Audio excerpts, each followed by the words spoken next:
you mind doing roll call for us, please? Just start at the top. Yeah, but you don't have to do it. It's not here. Marty Silverstein. Here. Dan Richardson. Here. Heather Henry. Here. Ben Bohnfalk. Here. Lonnie Kitching. Here. Erica Spearhart. Here.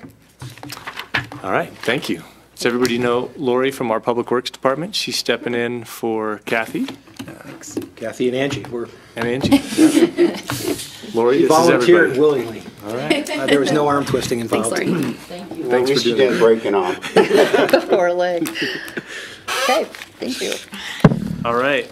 The first order of business is the consent agenda, which includes the accounts payable, safe built contract, our minutes from May 8th and May 15th, Parks and Recreation Commission, I don't remember what the specific issue is, and resolution number 7, series of 2018, the Catholic Housing Authority resolution. Jay, since we didn't meet today, I didn't get a chance to bring this up, but shoot, I didn't write down what page, but in one of our minutes, it was mentioned that RAFTA contributes $3 million, or excuse me, that Garfield County contributes $3 million to RAFTA annually, and I think it's closer to $800,000. Okay. And I just think that could be misconstrued. Yes. So, I can find the page. No, we'll correct that. Thank you. Okay. Is that what we would wish they contributed? Yeah. Other than that, I didn't have any problems. So, does anybody have any questions on items on the consent agenda? Maybe just a 30-second version of the Archdiocese Catholic Housing. Thank you. It's before my time. We last did this in 2012. Maybe just a 30-second And the town of version Carbondale of is not the holder of any of the debt on there, but it was issued. Before my time. We last did this in 2012. So we have to consent to the hearing process for the public process to reissue the debt. In this case, in the past, the town of Gypsum was actually the holder of the debt and underwrote it for all the housing projects, which Catholic Housing Authority holds in the region. In this case, I think they're using another party to hold the debt. Right. And what we're basically doing is allowing the public hearing to be held centrally in Gypsum. So we're consenting to the public hearing. And we're a part of it just because they have a property. Yeah, we have no standing in the project, Right. except we're basically giving our blessing for them to hold the public hearing on this in Gypsum instead of having to hold it here. Right. So instead of having 3 or 4 individual public hearings, they're having one in Gypsum. And this came together at kind of the last minute from the bond council for Catholic Housing Authority. Do they still have to notice it? Yeah. Like here and notice I don't it? know it have to be noticed here, but they have to do a central notice. It was obviously agendized here on it. Yep. Last time, it was another step for the town because we're actually consenting to Gypsum having a hearing to issue the debt. In this case, Gypsum's sister government's not involved in the debt issuance. Got it. Thank you. Is that a motion? I move to approve the consent agenda. Second. Motion by Heather, seconded by Erica. All those in favor say aye. Aye. Opposed say no. Okay, motion passes. Item number 3. Doesn't seem like there's anybody from the public, so we will move on to trustee comments. Anybody have anything? Marty? I don't want to disappoint you. Okay. This being the last trustee meeting before May 31st, which is the Public Art Commission Art Walk Around Town. That's Thursday, May 31st. The art walk starts out here at Town Hall from 5 to 7. And it's followed by a reception at the Village Smithy from 7 to 9. And everyone within the sound of my voice or on TV or through the print media is invited to attend. It's a lot of fun. So far, the weather promises to be really good, but God knows that can change in 15 minutes. But it is a lot of fun. If you want to do the whole thing, it's great. Some people just do part of it. And, I mean, if you can come at 5, great. If you can't come till 5:30 or 6, we understand. Doing some is better than doing none. Good. What else? Anything? Thanks for that reminder. Who else? I have one. So I don't know if you guys got a chance. Jay circulated some information. So how do I start? So Colin Quinn, who is the chair of the E-Board, he basically does climate adaptation work essentially around the world. So a lot of his work is in Africa right now. So he's back and forth between here in Africa and Washington, D.C. So he's at various events where he's crossing paths with a lot of different individuals. So he was at a particular event with individuals from Western Water Assessment, which is a nonprofit kind of, I guess, think tank type outfit that is affiliated with CSU. And they mentioned this VCAPS program that they do. So I have to read it too. Vulnerability, Consequences, Adaptation, Planning Scenarios. So very much focused around the specific effects of climate change, especially on water in the West. So as you might have drought conditions or flood conditions, different things that are going to create these threats. How do you identify what those are, and how do you work through, even if it's a place that has these great planning documents that are in place, like the Climate Action Plan, our emergency management plans, things like that. How do you identify any gaps in those as you really look at what threats might come forward under more significant climate change, is how I understand it. So Colin mentioned to them, hey, Carbondale might be a great community for you to pursue this VCAPS effort. They've done it in other communities, but not many, and so it is a little bit of a pilot for them, where they're looking for certain size communities, varying sizes, and then it's something that they're going to take to other communities. So I don't know a ton about it. Basically, I wanted to get it to you guys. It's effectively free other than time, which we know is a commodity in and of itself. Some limited time to organize with staff from a town, and then it's effectively a one-day workshop where they take you through this program. So that's all I know. My thought was, if it seems intriguing enough, they would do a conference call with us, just to select a couple people. Obviously, probably Jay, maybe part of the utility, maybe just one of us, and see if it's a good fit, see if it's something that then looks intriguing, take it back here for kind of a final yay or nay. So that's all I was looking for, is it intriguing enough? It certainly seems intriguing enough to me to at least do a conference call. I think Colin really supported that as well. So that's all I know. It's not a ton, but there you have it. I think what I would say is, if I'm reading these correctly, we didn't get these till this afternoon, and I thought maybe I spaced it. No, it was like, whatever, 2-3 hours ago. Can we get back to you on this once we read it? And yeah, do you guys want to just shoot me like a separate email what you think? If it seems like there's a majority, I'm happy to coordinate with Jay, and if you can spare, I think they're just a half hour or so, and we can do a conference call and learn a little bit more in depth about, like, what do you get out of it and things like that. Which seems pretty benign, but just I'd love to read it and then. No, it's time. I mean, I don't take it lightly that a one-day workshop is time for whoever would be involved. Even the conference call is not Agreed. much time, but still. Yep. Okay, so we'll get back to you. If that's okay with everybody, just kind of look it over. There's a website for specifically VCAPS. You can obviously look up Western Water Assessment, and then read the little PDF that's in there as well. Okay, thank you, Heather. Any other comments? One, Lonnie? since you mentioned workshops, I attended an all-day DORA workshop on Friday, and one of the topics that was covered was behavioral health. And so since that's been in our conversation, we might consider the Community Associations Institute as a resource. I belong to that. It's a management thing.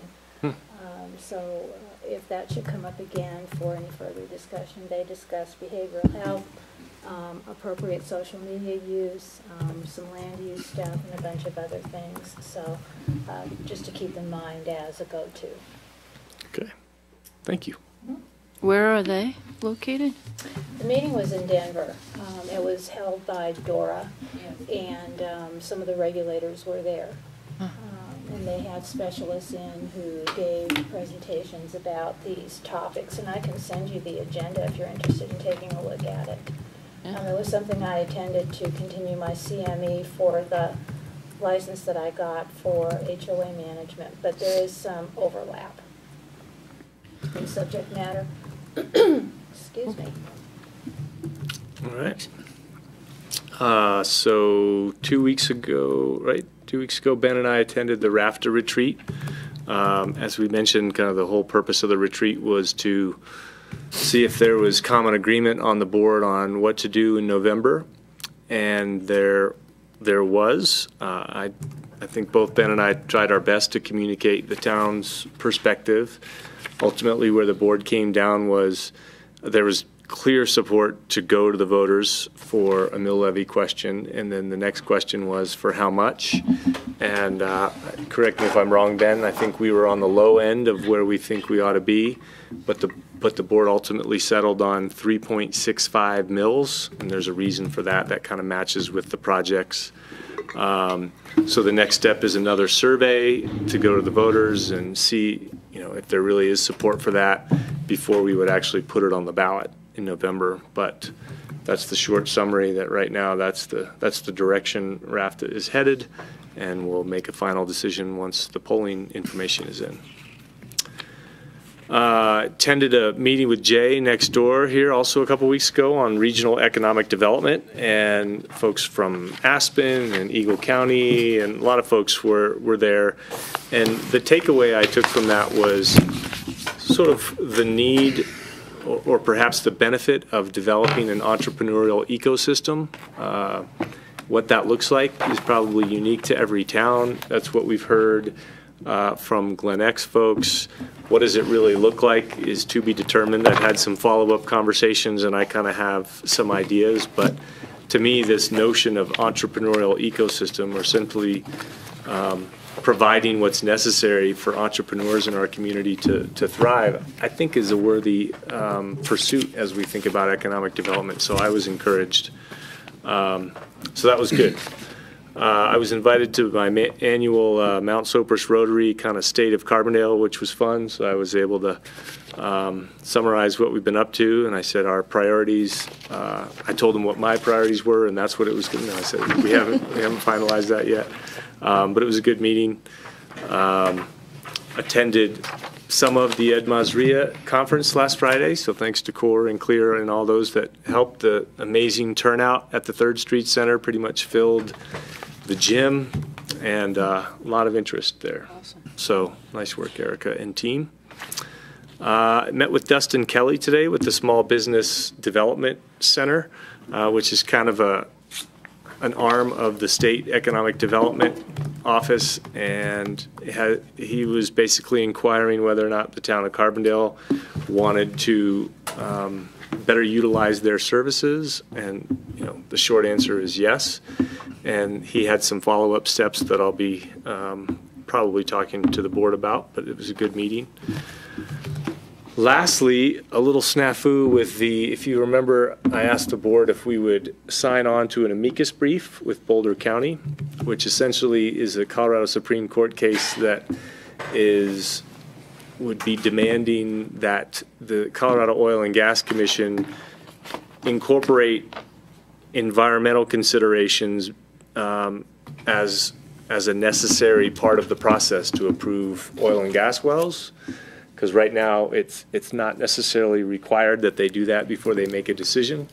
So the whole case revolves around the definition of how they approve wells. Well, it turns out Mark Holland and Hart is not able to represent us because of a potential conflict.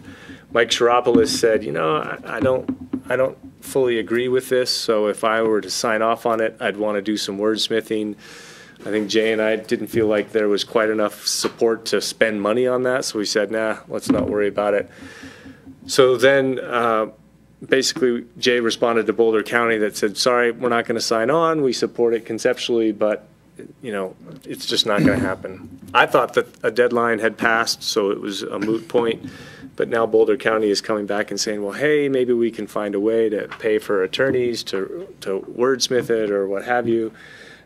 In the meantime, Garfield County has concerns that we're stepping into this arena.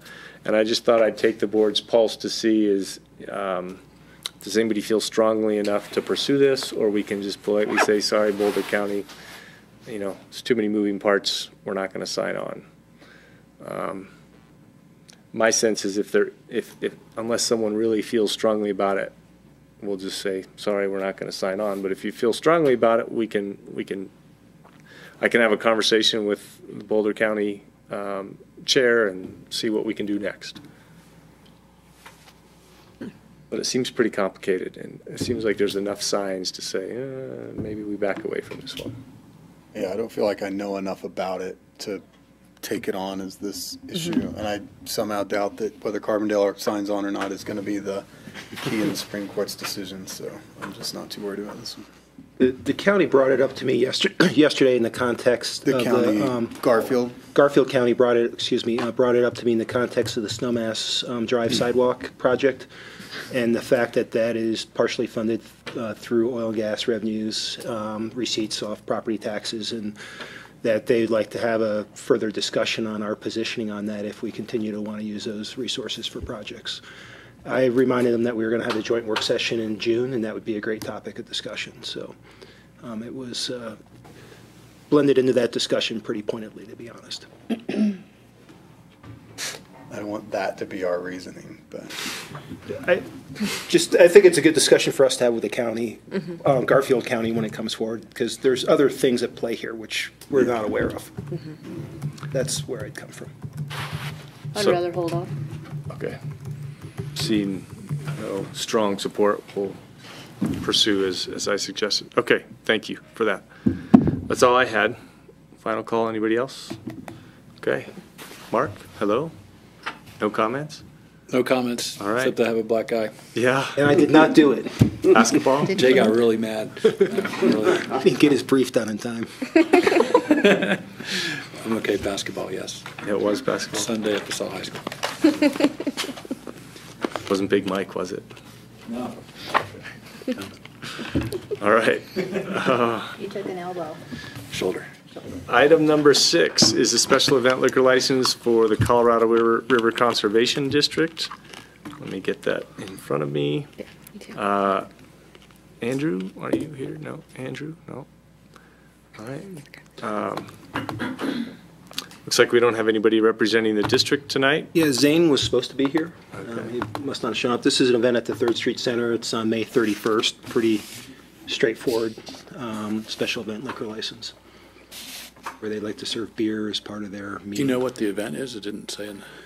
It is a meeting, a regional meeting for them, actually. Zane to told get me people what it there. was, but I can't remember. Curious. I mean, they do good things usually. So, and Kathy's not here, so anybody have questions? Nope, okay. Would anyone like to I make a, would move to approve the liquor license for the special event of the Colorado River Water Conservation District on May 31st at the 3rd Street Center. I'll second that. all right, motion by Erica, seconded by Marty. All those in favor say aye. Aye. Aye, opposed say no. Okay.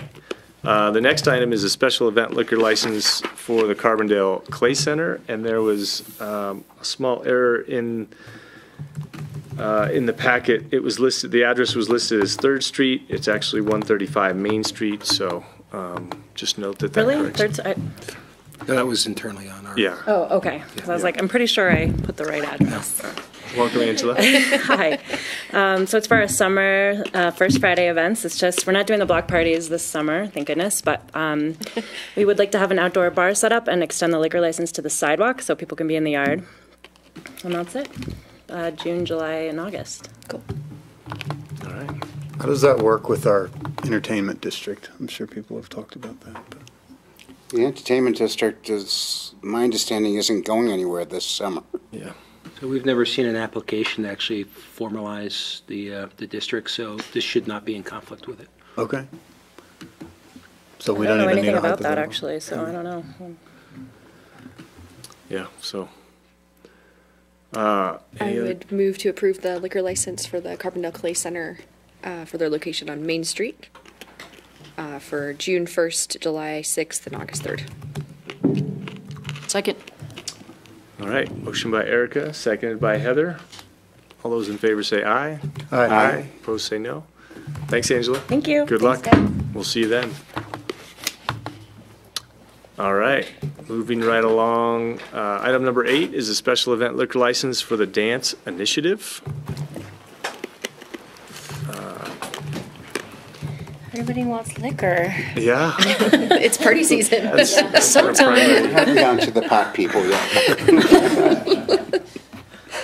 You don't look like Peter, so. I'm not Peter. I'm Megan Jansen. I'm the program director. You may have incorrect dates if he sent the event dates. I just double checked those. So we don't do a whole lot of fundraising. We're kind of starting because we're expanding our in-school program, which is where we go around to Roaring Fork Valley schools and teach dance for free in PE classes. And we're expanding to Glenwood Springs this year, so we need to raise more funds. So we're doing 3 fundraisers. We have one June 15th, July 13th, and August 24th. So Jay, what does that mean if this says June 8th? I think we're fine Actually, in because the written application, it does say June 15th. Oh, it does? Down below. Oh, really? But then it says August 23rd instead of the 24th. Yeah, I think Peter was, we went back and forth a bunch of times on different dates, so the 3 that I mentioned are the final ones. Do we need to resubmit an no, application? it was properly posted for the hearing tonight, so I think we're fine. Okay. Okay, so just so that we can state it, Megan, will you repeat those dates? Yeah, June 15th, July 13th, and August 24th. Okay. Changes in time, 5:30 to 10:30? No changes in time. Okay, anything you want to tell us about the event? You're on air, so you can tell people where to buy tickets or anything like that. That's a great question. We don't have registration set up yet, but we will on the Dance Initiative website. The first date and the last date, so June and August, are going to be movie nights at the launch pad. So it'll start with a brief, more like educational, kind of serious, independent dance film, and then we're going to branch into a fun dance film like Dirty Dancing or Flashdance or one of those all-time faves. And people are going to come, and we encourage dressing up, and it's just going to be kind of a mellow, fun fundraiser with dancing afterwards, after the film. And we're just going to sell, I think we're just going to have like beer there, and we can monitor that as well for IDs and age. And then the July 13th date is going to be a more robust fundraiser at the launch pad that will be more of a like garden party, formal style. We don't have full details for that yet, but that won't be a movie night. All right. Thank you. Yeah. Questions? Anybody wanting to make a motion for the dates of June 15th, July 13th, and August 24th? I'd move to approve the liquor license for Dance Initiative to be held at the launch pad. Those dates, June 15th, July 13th, August 24th. Second. All right. Motion by Erica, seconded by Heather. All those in favor say aye. Aye. Aye. Opposed say no. All right. Good luck. Awesome. Thanks so much. Thank you. Next item is the liquor license application for Izakaya Carbondale. Did I pronounce it correctly? Correct. All right. You must be Brent. I am. All right. Welcome. Thank you. John Schwartz and Kelsey Duty, a couple of my managers over there. Hi. My name's Brent Reed. I'm the owner of Kenichi Aspen and Up Valley there. And we have a new concept of Izakaya Carbondale. Izakaya really means Japanese pub. So we are super excited. It's bringing a sushi bar down here, but really going after my master sushi chef, Kiyomi Sano, really going after some of his home-cooked recipes. You know, he's from Tokyo, Japan, but he raised a couple kids in the valley here and lives in Carbondale, and it's a lot of the family-style ramen, fried rice, shabu-shabu, nabe one-pot cooking, and so a lot more cooked Japanese food, you know, that's, you know, kind of comfort food if you're in Japan, you know, a lot of Japanese, you know, a lot of us too, no one grows up eating sushi except a few people, but, you know, some of our kids maybe or something, but we're really excited to bring Izakaya Carbondale down here. We're real excited about Carbondale and about Main Street. I think, you know, as the trustees of the town here, you know, we're, I think, across all of America, we're trying to figure out what does Main Street America look like anymore, you know? And it's one of the things that excites me about bringing a great restaurant down to Main Street. I'm looking for you guys to, how do we piece together and keep, you know, Main Street of America, and starting specifically with Carbondale here, you know, moving forward, and a place that we're proud of, a place that, you know, we're very responsible of, you know. And I just jotted down a couple things, you know, and I know I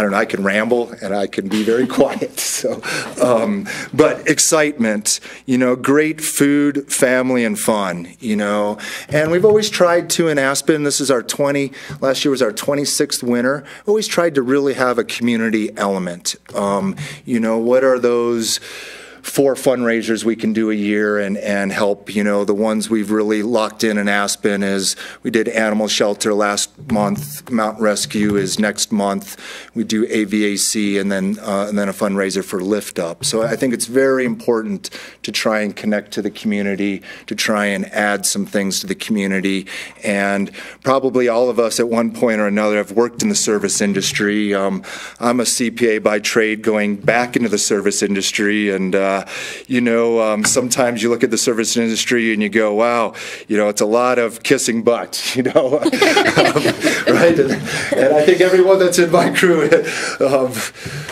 we love one or the other, kissing or, but we really feel lucky to be in the service industry here, and you know, and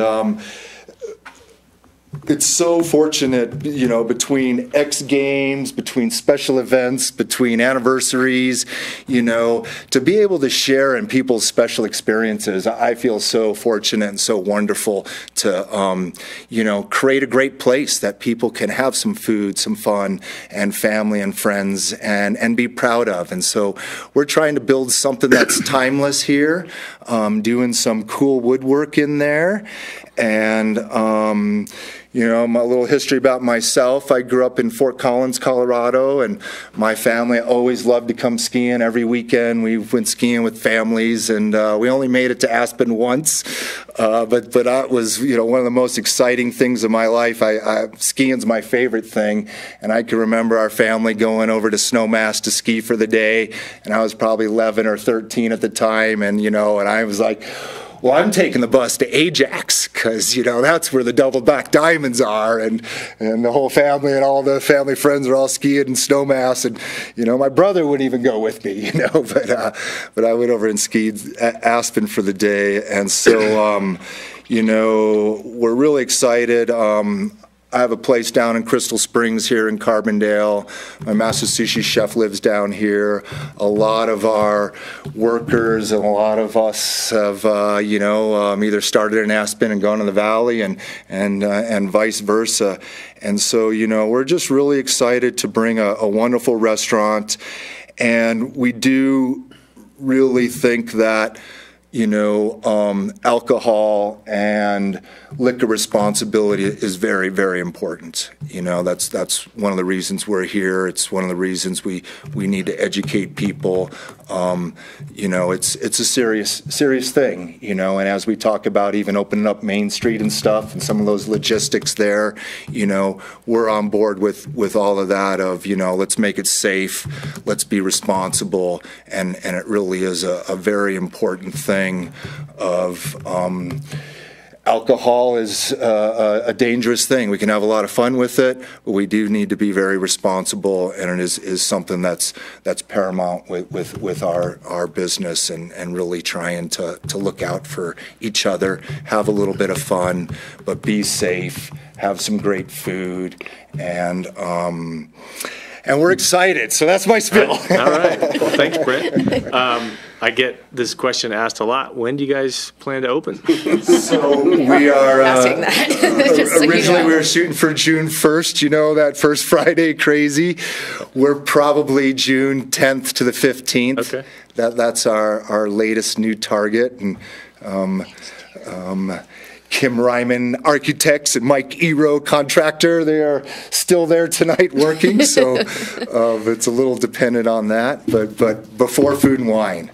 All right. Cool. Well, that's great. Well, thanks for a little bit of background and for putting the effort into this, so thank you. Any questions of Brent? Marty? Yeah, two things. Well, thank you for coming to Carbondale, and we want you to succeed. We want another restaurant here in town. It widens our choices. I do have a question, though. You've been in the business a long time. I'm assuming your bar staff is going to be tips trained? Oh, yeah, of course. Okay. Yeah. That's it. All right. Any other questions? Yeah, I echo Marty's thanks. You're a partner with Carbondale now. We appreciate that. We appreciate the investment, and let us know how we can help. Thank you very much. All right. But with that, we have to vote. We have It's a public hearing, too. Oh, and that's right, because it's a new one. It's not just a party. It's Question before we open it. Is there anyone from the public who'd like to address this issue as part of the public hearing? All right, seeing none, I will close the public hearing and bring it back to the board for a motion. Marty? I'd like to make a motion to approve the liquor license for Izakaya, Carbondale. Second. Motion by Marty, seconded by Erica. All those in favor say aye. Aye. Opposed say no. All right, good luck. Good Thank luck. you, guys. Good Thank you. success. June 10th. That's right. We'll be lined up at the door. Very much. Please tell Kim Raymond I said hello. I haven't seen her yet. Been a great help. Yep. All right. Item number 10 is a continued public hearing for the Rocky Mountain High 2 new medical license. Yeah, a while back, Rocky Mountain High had applied for 2 additional medical cultivation licenses in the same premise. Essentially, I believe they were moving, they needed a place to park some of their Denver licenses, which had to move for various reasons. Through the application process and the processing it, some additional odor issues came out of the current facility. This wouldn't expand the footprint of the facility, but we could not recommend approving the license till they finished the odor mitigation for the current facility. So we're recommending, and this has gone through P&Z, that we deny it at this point, and we'll see this as a reapplication probably in the near future once they resolve the current odor mitigation issues. Essentially, it's an older building where the chinking in the logs and the ceiling has kind of gone away, so we're seeing more migration of odors through the building to the outside, and so they're working on a plan to tighten the building back up.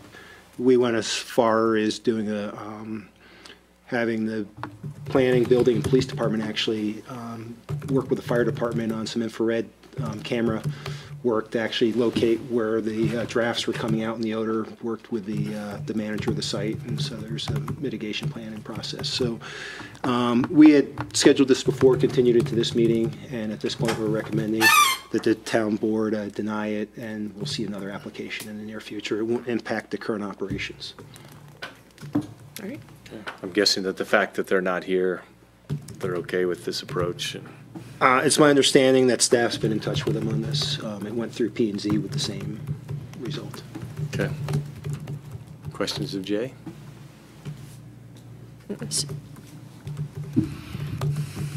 So I guess I'm confused. The odor issues are on different, a different license? Different license, yes. Yeah.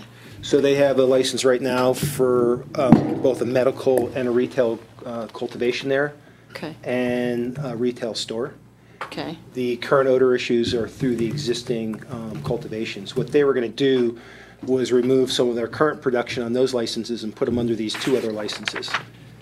So it was more of a license issue for them to keep some Denver licenses current, essentially. And we don't have a regulation against having 3 medical licenses in the same spot.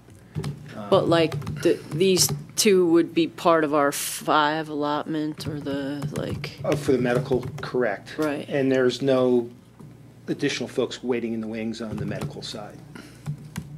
right. Yeah. So- But there's not, like, the way, it's confusing when you say, like, Park a Denver license. I mean, they're part of our, Yes, a state license, Allotment, which is currently right. living in Yeah. Denver.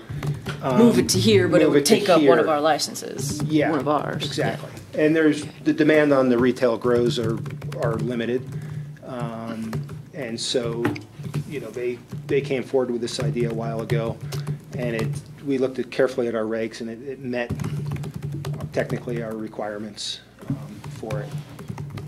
In fact, for lack of, just to be honest, it's pretty much free application money to the town for current impacts, which are already in place.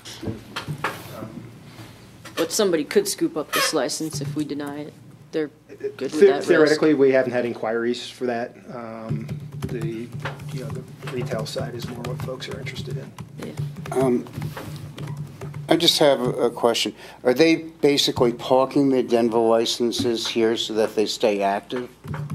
That would be that's my understanding. So when they come forward for the public hearing on this, when actually it's for approval, they can explain how that's working. Because they don't want to let those licenses They don't want to expire. let their Denver licenses go away through the state. You know, Right. basically be transferring the state Change the license to address. here, change of address. I think part of this had to do with some other municipalities' regs not allowing these to go with more than one in one facility. I believe Rocky Mountain High has a facility in Montrose and a couple other spots. It doesn't change the footprint of the building at all. Just technically, we internally, looking at our regs, couldn't process a license for a facility which is technically out of compliance with the odor issue. And they are working on it, but it's going to take some work. That's an old drafty building. Marty? I just want to thank staff for staying on top of this with the odor issue, because in that area that has been a continuing problem, and it's nice to know that they're staying on top of it. Yeah, I mean, we're not there every day, but this last time around, the fire department was a great help, and we did a bunch of infrared camera work and tried to locate drafts and show people where we thought things were coming into their buildings. But there are continued issues in that neighborhood. Okay, this is a public hearing, so if there is anyone in the audience who'd like to address the issue, see none, I will close the public hearing and bring it back to the board. There's a recommended motion in the memo. I move to deny a license to operate a medical marijuana cultivation operation by P&C Express at 615 Buggy Circle, and deny a license to operate a medical marijuana cultivation operation by Durango Alternative at 615 Buggy Circle. Second. Motion by Heather, seconded by Lonnie. All those in favor say aye. Aye. Aye. Opposed say no. Okay. I think we have some members of the public who wanted to come speak about the lighting compliance issues, so we're going to hold on that one. If, Kevin, you're ready to talk. Sales tax. Oops, Yeah. I skipped the scale Sales tax, tax, yeah. sorry. Renee's like, Sorry. This is important. This is why I'm here. Sorry, getting ahead of myself. Item number 11, standardized sales tax definitions, ordinance number 6, series of 2018. As a little background on this has been a major project for CML to try to get uniform sales tax definitions statewide within the home rule municipalities.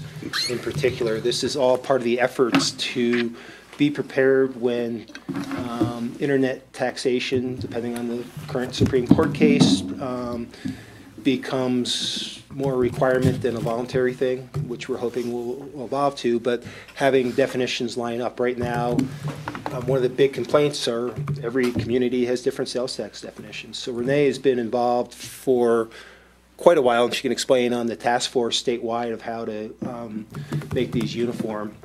And CML actually came, Sam Mamet, the director of CML, came to pretty much every municipality which would qualify for this as a home rule municipality, sat down. He sat down with the town manager of Basalt and I and said, when are you going to have this on the agenda? I said, well, here's our plan and here's what we're working on. He said, good. And, you know, it was like, we want to have this done by the first half of 2018. And for all the municipalities, which are home rule and self-collecting on sales tax. So it's trying to stay ahead. It's one of those things, if towns don't fix it ourselves, we're going to see statewide legislation to fix it, which probably wouldn't work for us as well as this would. So this is trying to show those who think that we need to change certain elements of self-collected sales tax that we can all work together and try to make things easier for when we actually have a requirement if we get to that point on the state level. So this is all prepping for steps down the line, and also to make it easier for retailers. Right now, if you were to look at our sales tax definition and 3 other nearby municipalities, there would be some little difference there, and someone filing in all those different towns would just have to figure it out. If you're a vendor, this can be just crazy the way it's set up. So that's why we're at this point. CML also, their previous staff attorney and legal counsel for years, and we still use them when we need to seek out answers to questions, which both Mark and I go, what the heck are we talking about? Jeff Wilson, what CML did, he since has left CML, they retained them for 2 to 3 hours of free legal time for each municipality to sit down with him and work through before we brought it to the town attorney. So a lot of this early work was through Jeff's work, and he's looking at basically all the municipalities, and CML was nice enough to fund that up front. So with that, I'll let you kick in. You've pretty well covered You have to tell us everything. what it means. I'm just. Well, so far, there's 33 municipalities out of 69 that have adopted the standard definitions, and we spent over a year going through the definitions and all the municipalities getting together, rewriting them, making sure they all meshed. One of the one of the big obstacles, you can't create anything that would bring in more revenue because that's a new tax. So we had to be very, very careful on getting the definitions correct so it didn't create extra revenue for us. At the same time, we didn't want anyone to lose their revenue. So it was somewhat of a little bit of, that's why it really took about 1.5 years to 2 years of going through the definitions and trying to get them standardized. Tax simplification has become a huge ordeal with all the internet. Right now, the state is looking with an RFP for a portal for you to go on to the state website, file your taxes, and have the options for different municipalities. We'll see where that goes with them. That's a different committee. We're fortunate enough to be on that committee too. So, but that's where we're heading. So, like Jay mentioned, what we're trying to do is prove Colorado's probably the worst state in the United States for tax, for sales tax, and all the quirks that we have. So what we're trying to do is prove that the municipalities can be unified and get simplification done, and this is our first step in getting the definitions to all match. Quite the Herculean effort. It takes time. And when she was on the conference call with this group, she was really happy, you could tell. It was just like pulling teeth of definition after definition. Yeah. If you want to know dryness, look at sales tax definitions.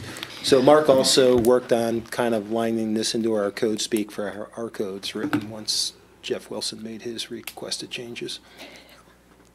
Thank you for Reading your the efforts. dictionary.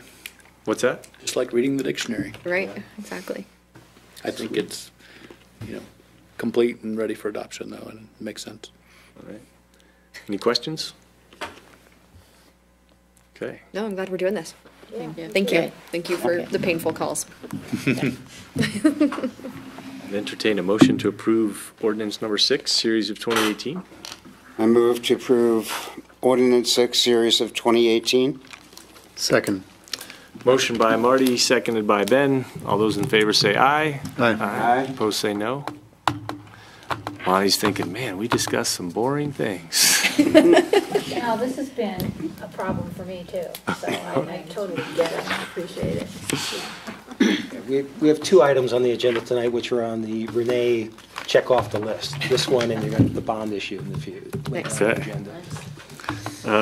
Well, we're significantly ahead of schedule, so now I'm going to push back the lighting compliance.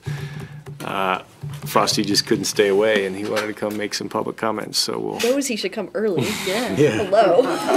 You can watch on TV. Frosty, come on.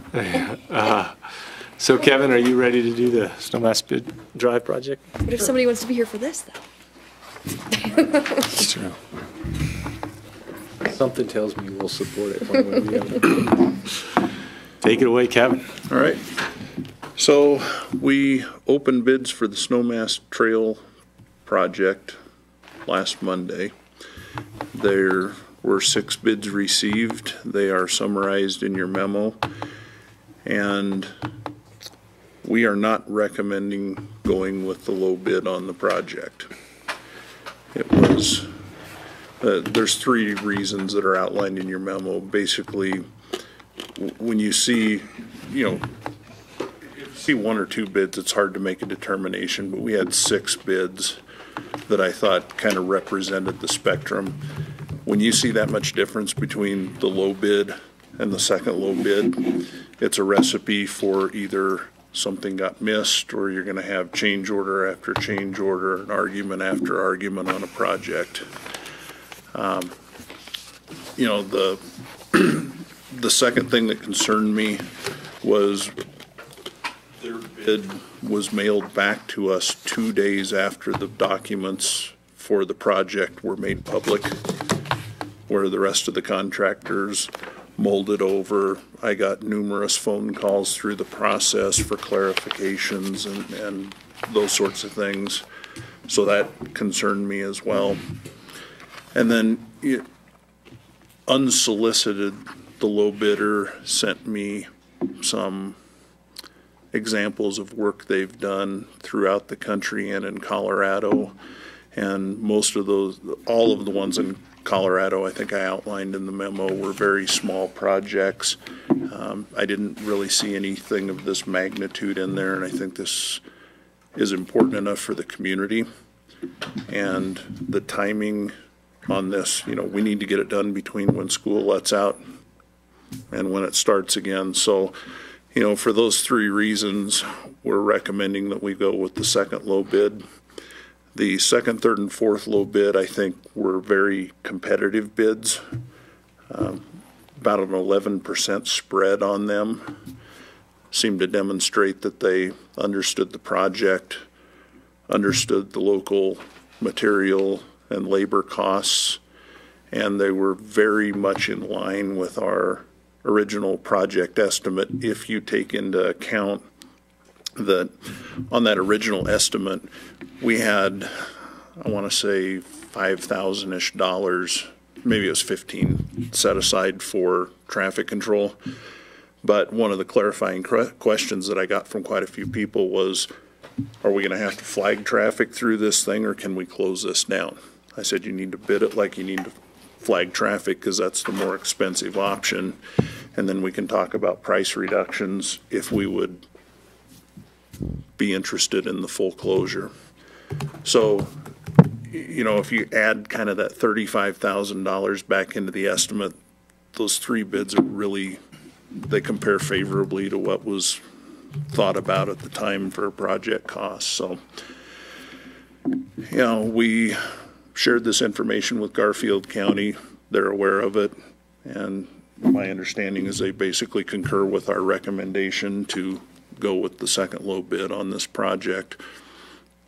We are going to be exploring closing the road while they're working, not like we saw last year with 3rd Street where it's closed all the time, but when they're out there working, the road will be closed. When they go home at night, open it back up, open on the weekends. Obviously, we had a special contract provision that they need to have that thing open to two-way traffic by 3 o'clock on Thursdays so that the rodeo folks can make their way through town. And, you know, that'll probably result in that mid $30,000 savings to the project, which will get passed through to the county because they're the ones ultimately paying for this. So our recommendation is to award the contract to Johnson Construction and get started on the project. I'd be happy to answer any questions anybody could have. Thank you, Kevin. Yep. Mark, any concerns with us following staff's recommendation? No, no concerns. I support it. It's consistent with Colorado law. All right. And to be clear, the low bidder has contacted us and expressed his displeasure to both Kevin and I for our recommendations not to award him the bid. We're very comfortable with the reasoning behind that, as explained in the memo, and feel it's the right thing to do. And the county commissioners in the meeting on yesterday morning concurred with that position too. They didn't necessarily need to approve it, but they passed a motion basically supporting us moving ahead with this bid, so everything aligns. The way this works is the contract's with us, we manage the project, and they'll end up paying for it. Also, let the county know that any savings on the traffic control would be to their benefit, and could be, as Kevin said, a substantial savings. So the county was very comfortable with this. The road and bridge director has been a great partner with Kevin on this project. And the fact that we're ready to award bids within this time frame has been a really good relationship on all sides. Great. Very cool. Mark. Just to complete the picture, in addition to the contacts they had, I received a phone call from the contractor as well, expressing disagreement with staff's direction and threatening a lawsuit. Oh. Our bid docs tie directly to the CDOT documents, which give us ample authority for our decision-making here, both in terms of rejecting any bids and irregularities on quantities. So, let alone Colorado law, our whole process supports going this way too. You have no legs to stand on. That's our belief at the staff level, but I've been wrong before. Okay. Thank you, that's so reassuring. But we feel good about where we're at. All right. Lonnie. Yeah, has it been customary within this environment to select the low bidder for construction projects like this? Typically, if the bidders all have similar qualifications and experience, yes. We have in the last few years rejected on a couple occasions low bids, and it usually had to deal with our crack seal projects where we had contractors which we had bad experience with or couldn't meet our deadlines, and we've gone to the next bidder. So why we normally go with the low bidder, if they can either meet our contract requirements, deadlines, or we're not comfortable with their ability to do the work we have in the past. Mm-hmm. Well, the other thing I noticed too, that this guy's in Florida, right? So he's in Florida, Washington, D.C. The other thing which is important to note is that of the projects that he submitted us as kind of a baseline, none of them came near the size of this project. and then Kevin, do you have any direct experience working with Johnson Construction? I actually do. They were the ones that did the 3rd Street project last year. Okay. Thank you. Yep. Yeah. We were very pleased with their responsiveness to issues with us last year when we worked with Johnson. Good. Thank you. Did you have a question? And just in all these conversations with the county, everybody's still happy with the design. 10 feet wide is kind of unusually wide, but for that location, the county's happy with that, and it's not going to narrow the roadway in any significant way. Like, they're all on board with the design. And They are. They reviewed the plans, gave us their blessing on that before we solicited bids. And Right. We did multi-step. Kevin yeah, sat down with the conceptual plan, the final plans, and the bid docs all to the county before we went to bid, and then had them review the bids with us. It's Kevin and the county road, Wyatt with the county road and bridge department have been a really good flow of information back and forth. And our approval through the county, or blessing through the county, yesterday was 3-0 with no issues on the project itself. Great. Yeah, my only thought was if we needed to scale back anything on the size of it or anything like that to meet the anticipated cost, but if they're in support, then I think that's great. We're actually below what they budgeted in their budget for the project. And Great. then they could see additional savings with the traffic control. And the other really good part of this project, and this will be on the county's agenda for the next meeting, is the easement for the additional right-of-way for this work to occur, which will is scheduled to be approved next Tuesday. The landowner there has been very good to work with the town and very supportive of the design of the project and the layout and stuff, and Kevin's worked carefully with them. So at this point, the neighborhood is very excited about it too, which is a benefit. Great. That's great. Ben, you want to make the motion? Sure. I'd move that we award the contract. Is there language on here for this? There it is. Got it. I move to award the Snowmass Drive Trail Project contract to Johnson Construction Incorporated with a bid price of $393,486 and authorize the mayor to sign the attached agreement. Second. Motion by Ben, seconded by Lonnie. All those in favor say aye. Aye. Kevin, thanks for all your work on this. Yeah, thank you, Kevin. You bet. Thank you. Thank you. Frosty's on his way in. Right.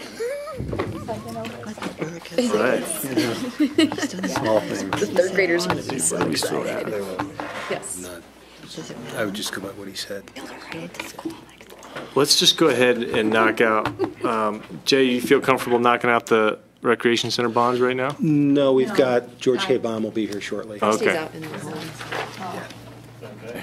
And so is Aaron. if that's We what can we're do waiting the boards and commissions if you. Let's just do the lighting ordinance, and we'll start that. And for. He's here. Go ahead. we've been waiting, Frosty. How long?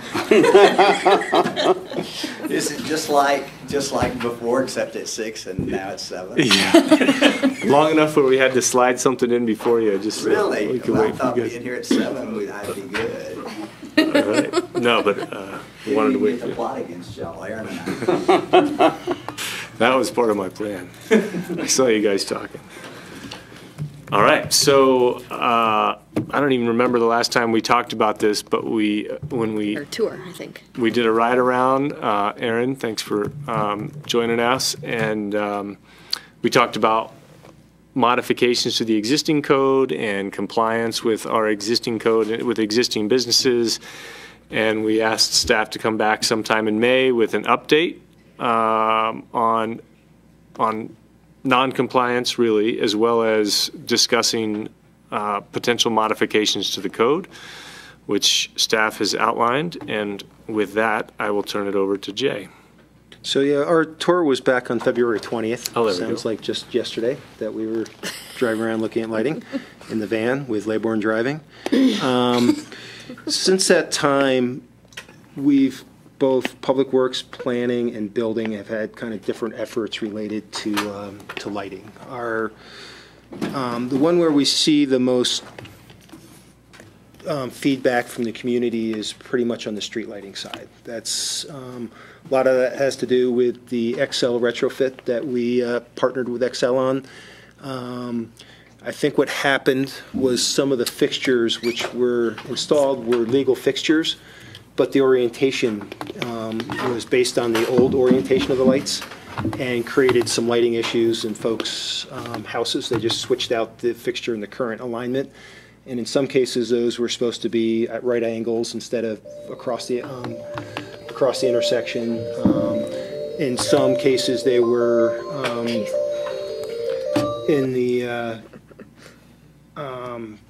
they were slightly tilted, or where we had windows with folks' houses with unusual levels of lighting. And then in a couple of the cases, we ended up with the higher wattage ones based on the previous lighting, which probably didn't need to be that. right now, the higher lighting is along the highway intersection. There's a couple other intersections which ended up with that too. So we spent a fair amount of time, particularly Kevin and Lori, dealing with Excel on trying to get them to modify certain spots. And Excel's been relatively responsive and has been dealing with that. And I believe in Kevin's memo, there's kind of a layout of the ones which have been adjusted just in the last several months. That doesn't include right when the retrofit system came together. So that's what we hear the most from the public, and we've gotten some progress on that. There are still those who don't like the LED, the 3500 color. As we talked about on the tour, we weren't given any options on that. It was, here's where you go if you want to be part of the LED conversion project for Excel. And since we signed up first, because we wanted to get ahead of the game, we were one of the first towns retrofitted, so we learned some through that, and so did they, just on the regional side.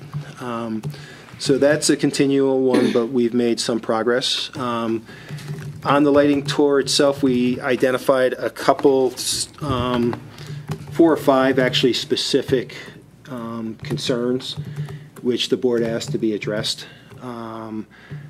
Some of them we've been successful with, some of them we haven't. There's been no formal notices at this point. Most of the contact has all been through phone calls and the such. For some of the projects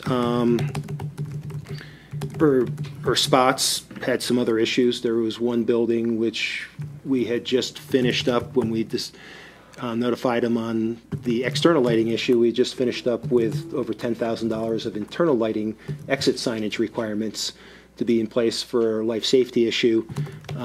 So we contacted the property owner and said, you're going to need to switch out your lights, but we'll work with you on some timing on this because we just got a $10,000 compliance for some life safety issues. Car wash is one which comes up regularly. We're going to continue to work with him without trying to get into court, but that's one where as we saw in the tour, he believes he met our code requirements through his retrofitted hoods, which don't make the job done. So that's something which is ongoing. The strip mall, the taco wagon got fixed. The strip mall hasn't been fixed yet. The owner, when I say the strip mall, I'm talking about the one on 544 Highway 133. We had a couple meetings scheduled with the owner on site, and she ended up going out of town for a while. Since then, we ended up breaking one of their windows, weed whacking, so I'm working with her with an insurance claim on trying to repair some damage to the building from the town side, which is another outstanding issue. The Planning Commission is still working on UDC amendments. We have had a fair amount of land use public hearings, some of them more highly attended than others. Some of them will be coming down the line for your review. Some actually are site plan reviews, which just go to P&Z. But that is still a work in progress. The one which we looked at on site, and we've worked with Aaron on things, or planning staff has.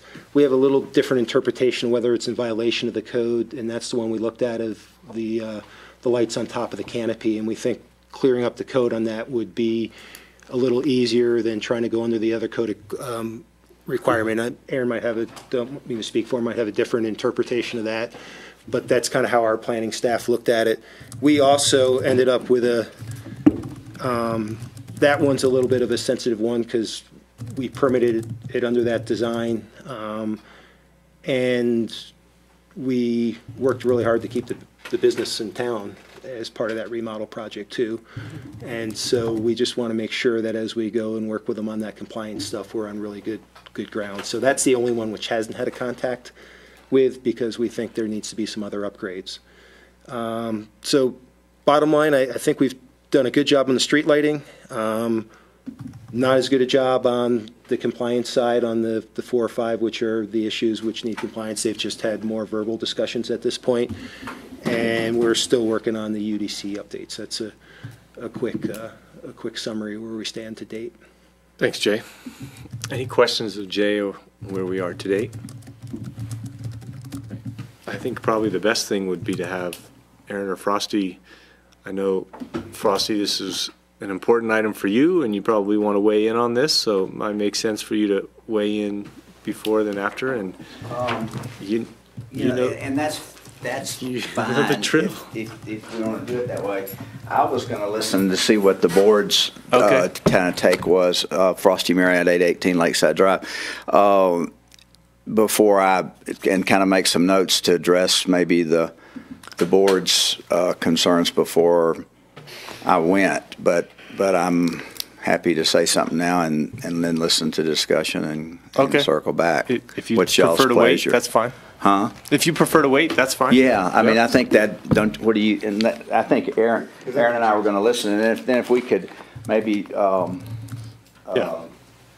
after y'all do, maybe that'll give us a little insight into what the board's thinking before some stuff I may not need to say and some stuff I may want to say. Okay. So Jay, I'm hearing that essentially there's three items. There's how does the board want to pursue enforcement of existing non-compliant lighting? Do we want to continue down the path of modifying the code regarding our lighting code? And then do we want to educate the public on these issues, and if so, how?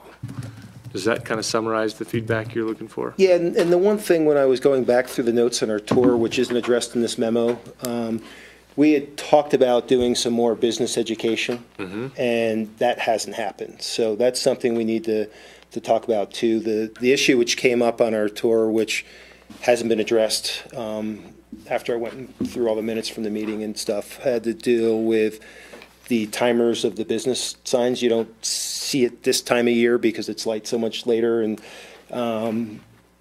but we haven't gone back. We had talked at that meeting on the 20th about doing a chamber kind of educational piece on here's your requirements for lighting and doing their blast email, and that hasn't been completed yet. Okay. Marty and then Heather. Okay. So a couple of things occur to me. We need to pursue the education part of this more aggressively so that businesses understand what the requirements are. And I think we need to have increased enforcement. You know, the two go hand in hand. The education is this is what's expected of you. This is what you need to be in compliance, but enforcement for those people who, whether by choice or ignorance, choose not to be in compliance. As far as the UDC, that's going to P&Z, is that correct, in 2 days? There's a discussion in 2 days, but there's probably another one after that before you see. So, I mean, I would think we'd let that be, but I think as this, at least from my sentiment, we need to pursue the education more aggressively, and hand in hand with that, we need to pursue the enforcement more aggressively. Thank you. Heather? So a couple of quick questions. First, Jay, on the truck car wash, so you're saying the fire suppression, emergency lighting, exit signs, that tens of thousands of dollars, it didn't include the exterior lighting? No, that was all on the inside of the Distinguished Board and Beams building, which is all under the same ownership there, yes. And when you say they installed it per the town's request, really a building inspector does the inspection and says these things are not compliant to health, safety, and welfare of this building, right? Like, they weren't doing us a favor. It's not like they're doing us a favor to put in, those kinds of improvements, right? Yes, but there wasn't a major remodel which triggered this. We had identified a potential public safety issue and said, listen, let's sit down and come up with a way to resolve this, so if something happened in this facility, we could go out. So it wasn't like you're in violation XYZ. It was, we think this is a bad situation. Let's sit down and figure out, have an architect come in, do a plan, and figure out how to address it. But there wasn't like a major trigger point.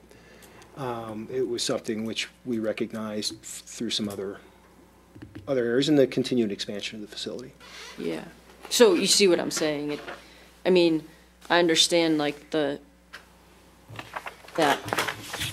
because I'm in Marty's court of, I can't imagine that someone should be allowed to go 6 years or whatever it is, or that aspect of, you know, they sort of did us a favor by health safety improvements, and so we wouldn't want to go back and enforce exterior lighting. Like, so I really appreciate those relationships. But, I mean, at some point, I think we have to draw a line in the sand and say, now, these are the things that we have to enforce, right? We got that replaced and permitted. Right. We gave them a verbal notice after that saying you need to switch these out. And then I actually personally went and met with the owner representative and the owner of the electrical company saying this is coming down the line, who'd be doing the work.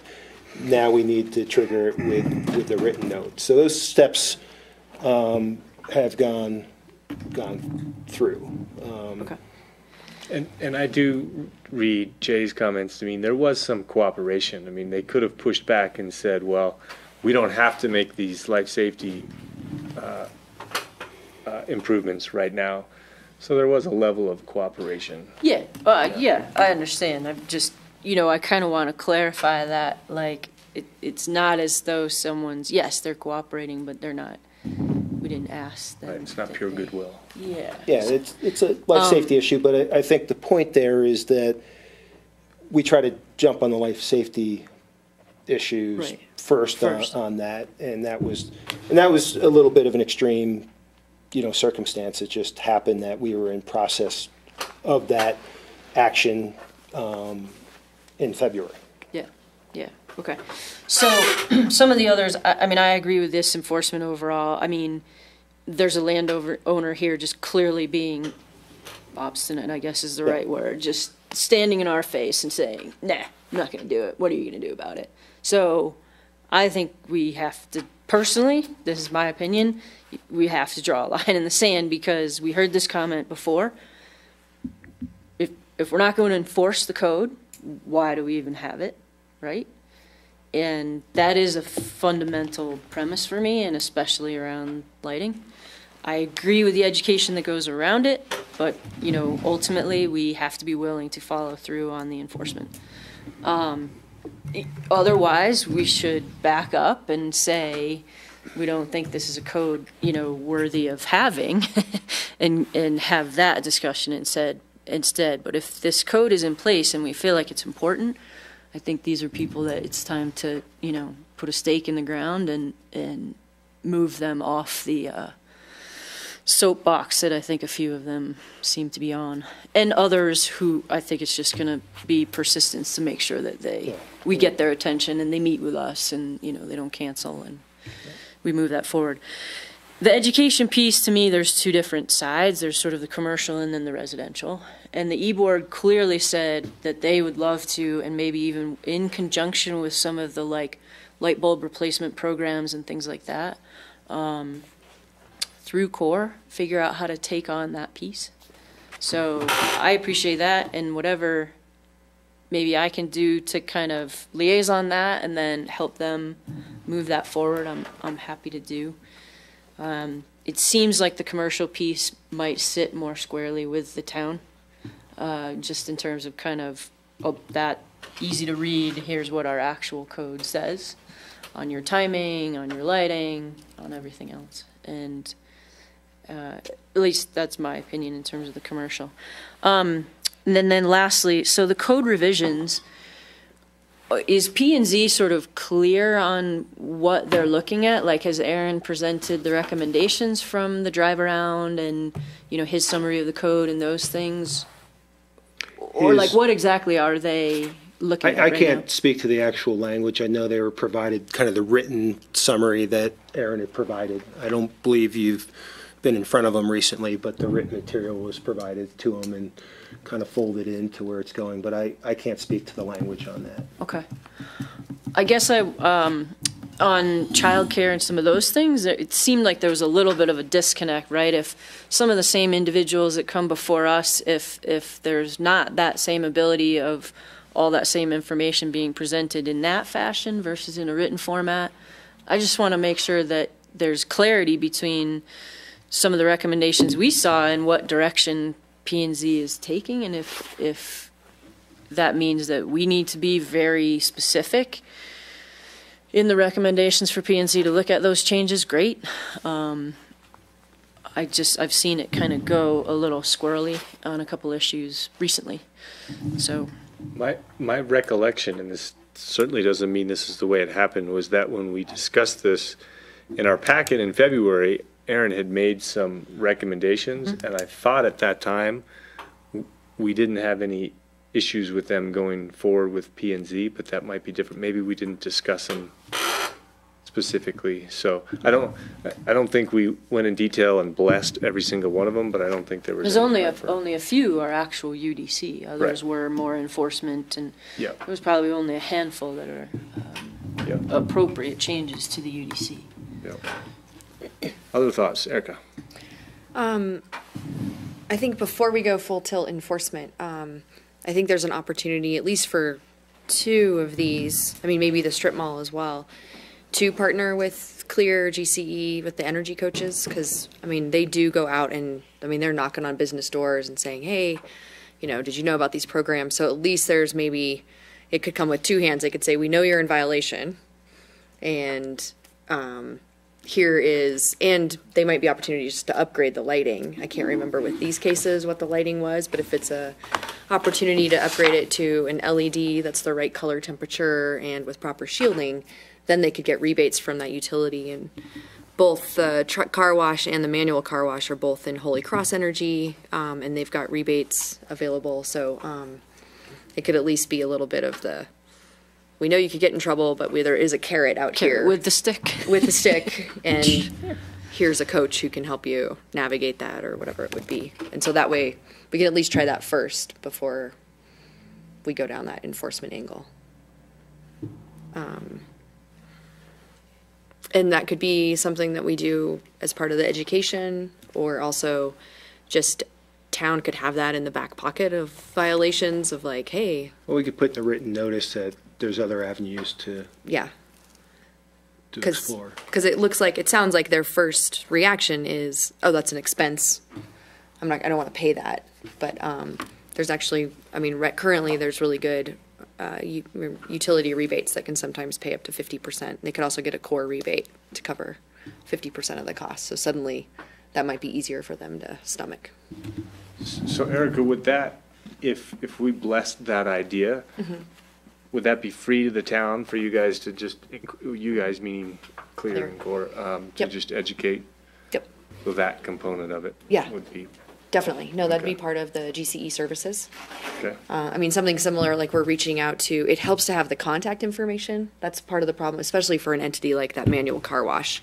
We've never approached them because you don't walk up and talk to a manager. Nobody there, yeah.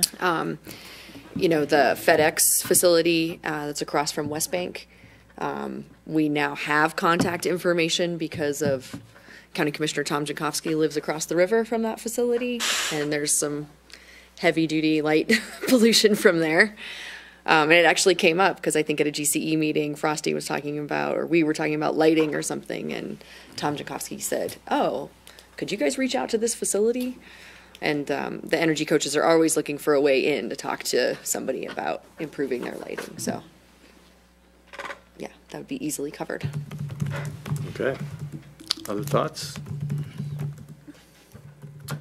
I'll chime in here, and so in terms of the code modifications, like I said, I didn't have any issues with moving them forward as a request to P&Z to consider incorporation into the UDC. You know, I feel like between what you're suggesting for education and perhaps something on a, you know, something simple for education. I don't see this as being necessarily a campaign. But certainly providing good information, certainly updating our website so that at the very least we're directing people to our website so that we have the information easily understandable. You know, maybe not just read our ordinance, but, you know, a summary of what compliance looks like would be important. I think this is something that, you know, as part of the communication strategy we talked about last week, and when we want to inform the public about this, maybe we just set a certain protocol in action and it gets done, but we're not there just yet.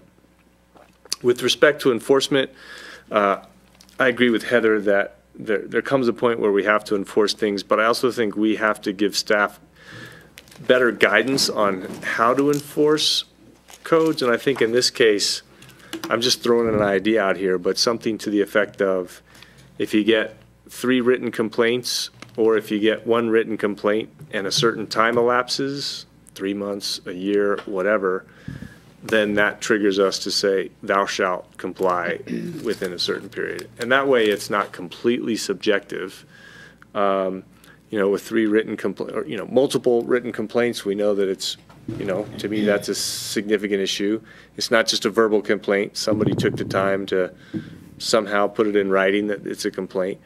Or if there's been a complaint and lots of time, then they've had ample notice. And I feel like for a small business that it might mean a financial hardship to retrofit. That time gives them a little bit of time to prepare. So that's kind of my thought on general lighting enforcement. And I guess the specific businesses that we've talked about, again, to sort of comply with this, I'd like to know where they are in the complaint, or at least better understand. I'm not sure how long it's been, but those are my kind of general thoughts on enforcement. So maybe with that, Frosty, do you? Yeah, but if you would, just so that it's recorded. Yeah, I was going to say maybe we can sit at, Aaron and I could sit at yeah, the table. feel free. That's fine. If you guys want to sit up here. So I have some random thoughts that I go through, and I don't necessarily expect anybody to necessarily say anything. I just like for you to put it in your disk storage and think about it a little bit.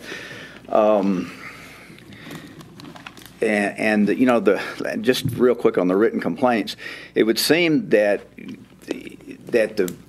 a written complaint one should suffice, and if it's already in process and the town's already started the action, that should suffice as well. So that should be handled differently than a new complaint in my mind. And so if I, and then going back to the, first I had written up here, thank y'all for letting me come in and talk to you about this, because you knew this was one of my between this and the Bears are 2 of my things. And once I finish with these, I may not bother y'all anymore.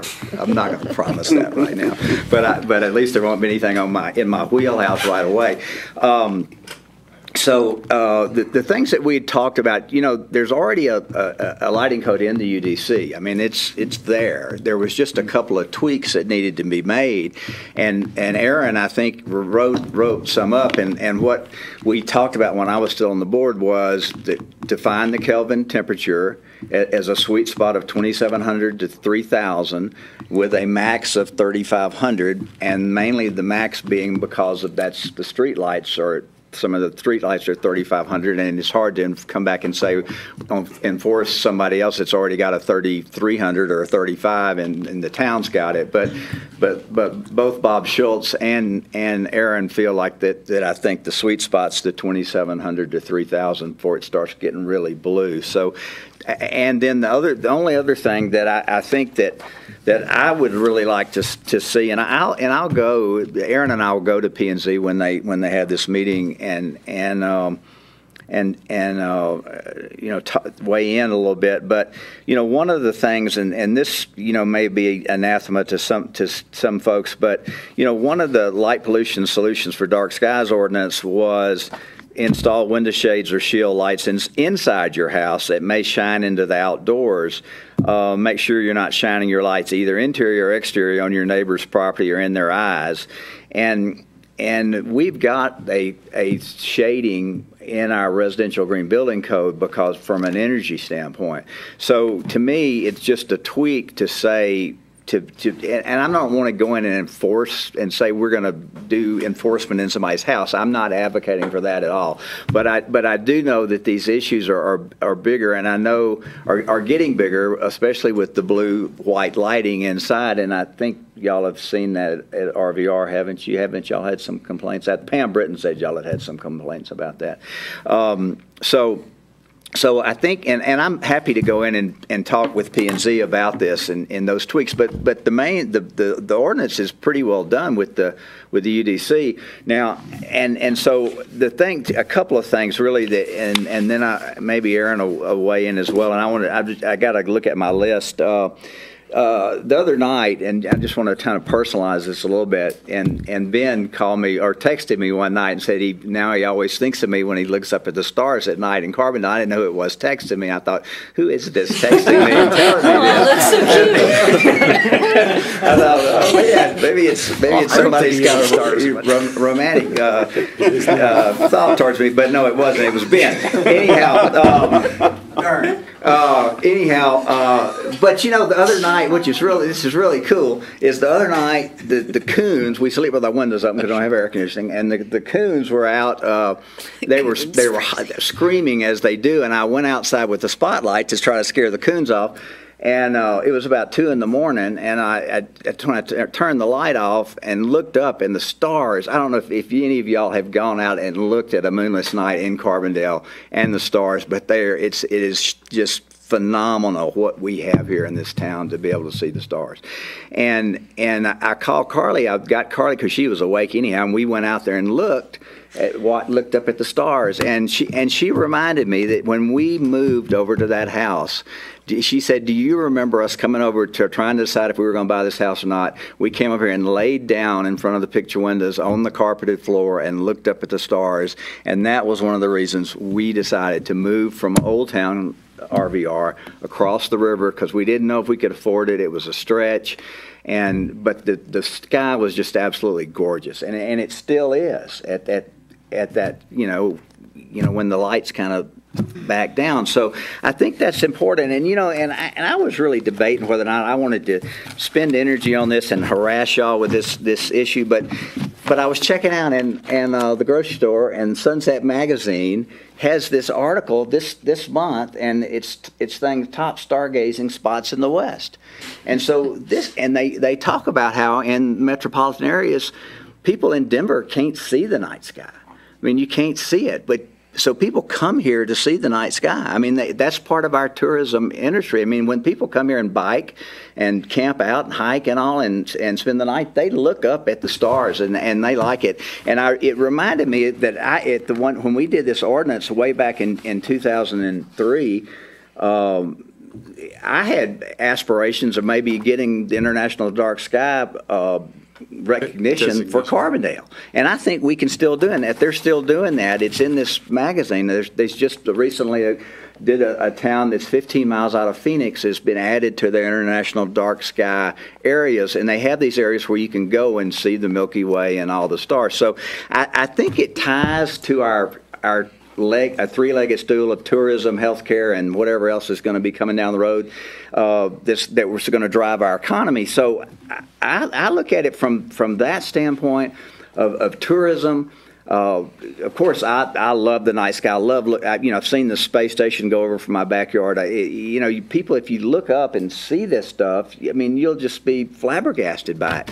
And then if you take the other part of this as energy, where you go to this zero energy, and Erica probably knows better than me, but I've seen references to the energy aspect of commercial building being the energy of lighting be as much as 10% of what's driving that lighting cost. So if we're going to move to a zero energy with this, like this whole day seminar we had the other day, to move to that, lighting is going to have to be part of that process. So it's not just Frosty wanting to look at the night sky. It's actually part of our energy issue as well. And then, what Aaron is wanting to do, and I think there's a real chance to do it, is take this energy, this lighting, and because Aspen's doing it, Basalt's modeling a little bit after hours, Glenwood's already done it, Garfield County is the people that have not done it yet, but now Tom Jankowski's getting all these complaints about the FedEx building. So Erica and Clear are going to reach out to FedEx, and I would like to see it once we get the Bear thing done. I'd like to be able to go to the commissioner and say, look, you can't just not have something on lighting in unincorporated Garfield County. Aaron and I'll we'll go talk to them. We may not get anywhere, but I'd certainly go have the conversation. We didn't think we'd get anywhere with the bear thing either, but we're moving that. So anyhow, that's kind of what. And you know, the other thing that I wanted to point out is that on this brochure we did in 2003 of this original ordinance, it says businesses must comply with lighting ordinance by May 23rd, 2005. Okay, so these folks have had a lot of time. I mean, most of these folks, if they're not new, they've had time to comply because they're already supposed to. If they're new, they should have been told by the town that the ordinance is there, and they should have built their specs out to comply with the ordinance. So I don't, and y'all know how I don't have much patience with this. I'm all stick and no carrot at this point in time because I think, but I understand. I don't have a vote anymore. But I'm just that's okay. But I have a perspective of again, I go back to when I did my first trash pickup in 1968, 50 years ago. I never thought that we'd have a whale dying of starvation because they has plastic waste in their bodies and couldn't eat when I was picking up trash on the side of the service road in 1968. So I just asked y'all to have vision about some of this stuff and think. And when you get 20 years from now, if you're out in Sopris Park and your children or your grandchildren, if you can show them the Seven Sisters, not the Big Dipper, but the Seven Sisters, if you can show them the Seven Sisters, then you've done your job. But if they can't see that up there in our night sky, then y'all haven't done your job. We haven't done our job. So that's just kind of the way I feel about it, and I don't like. And the other thing is, and I know y'all knew this would come back to haunt you, but the EBOR actually says, whereas it is essential that the town of Carbondale leads by example with our actions, town-owned assets, and enforcement of codes, and to encourage grassroots and volunteer efforts to pursue the mission of this EBOR, and number 8 is views of the quintessential, which I didn't know what it meant when Heather put it in there, western night sky without the interference of unnecessary artificial lighting. So y'all have what you need to act for your guide. I mean, you really do. And so I'm expecting big things from you guys. So anyhow, let me look here and make sure I don't have anything else. Say anything, Frosty? Huh? Are you going to let Aaron say anything? He's a ventriloquist. I have to tell y'all that I have to rein Aaron in. If I give him too much time, he'll get technical on y'all, and somebody will doze off. So I'm gonna let him. Yeah, I am gonna let him say something here in just a second. All right, I'm making sure I'm covering my. I covered my list. All right. That was a little bit more than the 3 minutes I gave. Oh, well, I knew you'd give me a little extra time. I mean, I never said anything for 10 years, hardly, unless you forced me to talk, except on certain things. That we were able to bank time like that. I'm taking time out of my bank. All right. Okay. To kind of back up a little bit, years ago in a seminar I took at a trade show, they said that the things that get children interested in science are dinosaurs and astronomy. And I think the statistic was 80% of American children can't see the night sky. So we are very fortunate here in that we can see the night sky. I'm very fortunate living outside of town up on the ridge line. I can actually see the sky glow from all the communities. I can see the glow from the X Games. I can see when it's dusty and smoky, and when it's clear. I from my property, I can actually have a pretty good sense of what's going on in the valley. And on a professional level, I deal with energy codes and lighting codes on a daily basis. The codes that are up valley are significantly problematic on a lot of levels. And we tried to address a lot of that in the original text in 2003, and to make it even better in the most recent version that's now in the UDC, to make it so that homeowners could have a little light in their yard, so that businesses had more flexibility, that it wasn't quite as poorly written and draconian and poorly enforced as things are up valley, where the text and the reality and what happens are almost always at odds with one another. And the 2003 text was good enough that Basalt pretty much took it and scratched out the word Carbondale and wrote in Basalt, and made a couple other little changes. And they're very open to doing that again with this latest version, which would be great. And if we can kind of make this so that homeowners and businesses do have a little bit more leeway and understand that, then I think they'll also be a little bit more accepting of the code. But like you guys have said, that takes some education. I'm more than happy to help. We can scrounge up samples of products, bring them down, tabletop them, that kind of thing, show people what that is. I think some of the changes that we talked about that went to P&Z with just color temperature and some other minor stuff will help a lot. And I think that we have the opportunity with this to show people that we can enforce it and make it work, and it's not that painful. And I think that's a big part of what this more recent go-round on the text was all about. So let me know what I can do to help. I'm happy to come on in. I'll bring Frosty. Thanks. But just to clarify, I mean, I think that what we have said, whether it was by default or not, is you've given us some recommendations, and we've said, okay, P&Z, please consider those. So to date, we're going along with what you're recommending. Yeah, I just want to do whatever I can to help Yep. kind of steer that along. If it's a seminar, if it's asking reps to bring products in and loan us stuff, I'm happy to do that for either homeowners or businesses. Because I think, like we had mentioned before, simple things like astronomical time clocks, you can buy them for under $30 at Lowe's. Right. So that can shut off your exterior lights at a time of day. And that's pretty simple and straightforward. And it's not going to break the bank for anybody. Thank you, Aaron. Thanks, Frosty, for coming. Thank y'all for having us. I wanted to clarify two things. Well, clarify one thing and add something. In light of the co-op lighting issue, I don't think that we have any grounds to stand on to say thou shalt comply, because we've said that really they do comply. But we could modify some language that say there shall be no surface under a light that causes the light to reflect the roof Yeah. issues. Yeah, I mean, we can, I think we have some ideas on how to clarify that in that revision, at least in my discussions with John. I also noticed they were on when I was buying gas there before coming over here, so we also have a timing issue. That's a different issue, but. And then that brings up a good point around our permit reviews, right? Like, do you think we have the expertise to have, if we had some additional expertise around this specifically, would we have caught something like the co-op, in permit review, where we could say, oh, they were kind of right on the edge of having complied? We could say, oh, this may cause an issue.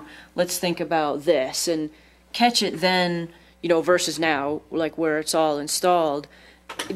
Do we have that kind of expertise to be able to very efficiently look at the lighting plans and the building permit submissions and make the right recommendations? I think to the letter of the law, but also a little bit beyond? Well, I think on the new construction, we do a really good job on it. I think when we look through here at new construction, the co-op was a remodel, which was a little different level review with different issues. But I would say on new construction, I think we've gotten really good compliance on our permitting. I don't know if you've seen something else, Aaron, but I've been good.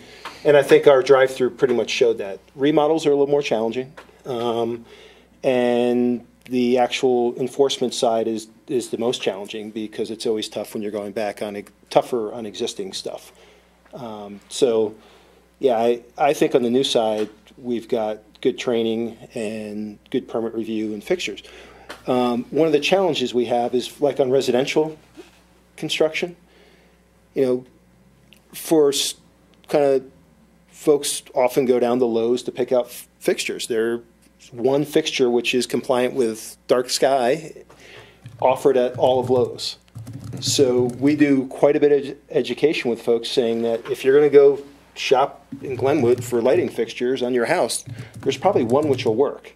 If not, you've got to go elsewhere. So, those are the type of things on the supply side. And I think Aaron's point of trying to get it more uniform in the valley is part of that. So a lot of it is education on folks moving forward. And John gets that. He spends a lot of time with folks saying you need to look at other fixtures. This fixture doesn't work. Or that new home construction. It's the retrofit and the everyday compliance of someone who switches out a fixture in the front of their house and puts on a glow bomb. and doesn't know any better. That's where we don't really have a whole lot of, compliance side of things. All right, so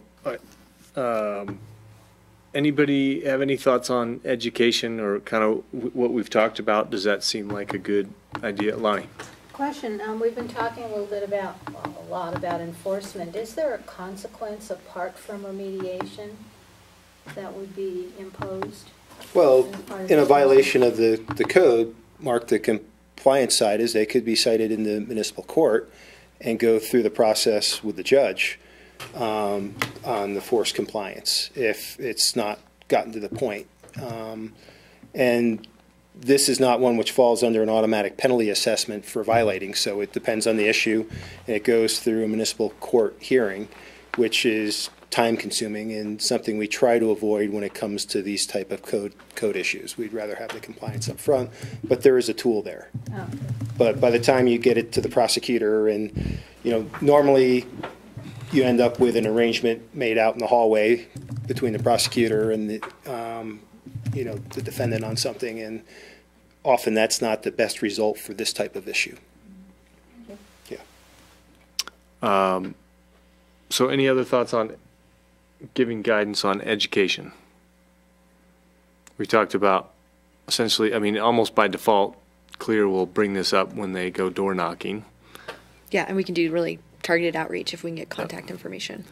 Jay, is it fair to say that we could do a summary on lighting, something short and sweet that informs people that they're on the hook to comply with non-compliant lighting, and reference the code and point them in that direction, so it's easy for them to understand whether they're in compliance or not? I think we can do that, get that out on the commercial side. I think probably on the residential, that's going to take a little more.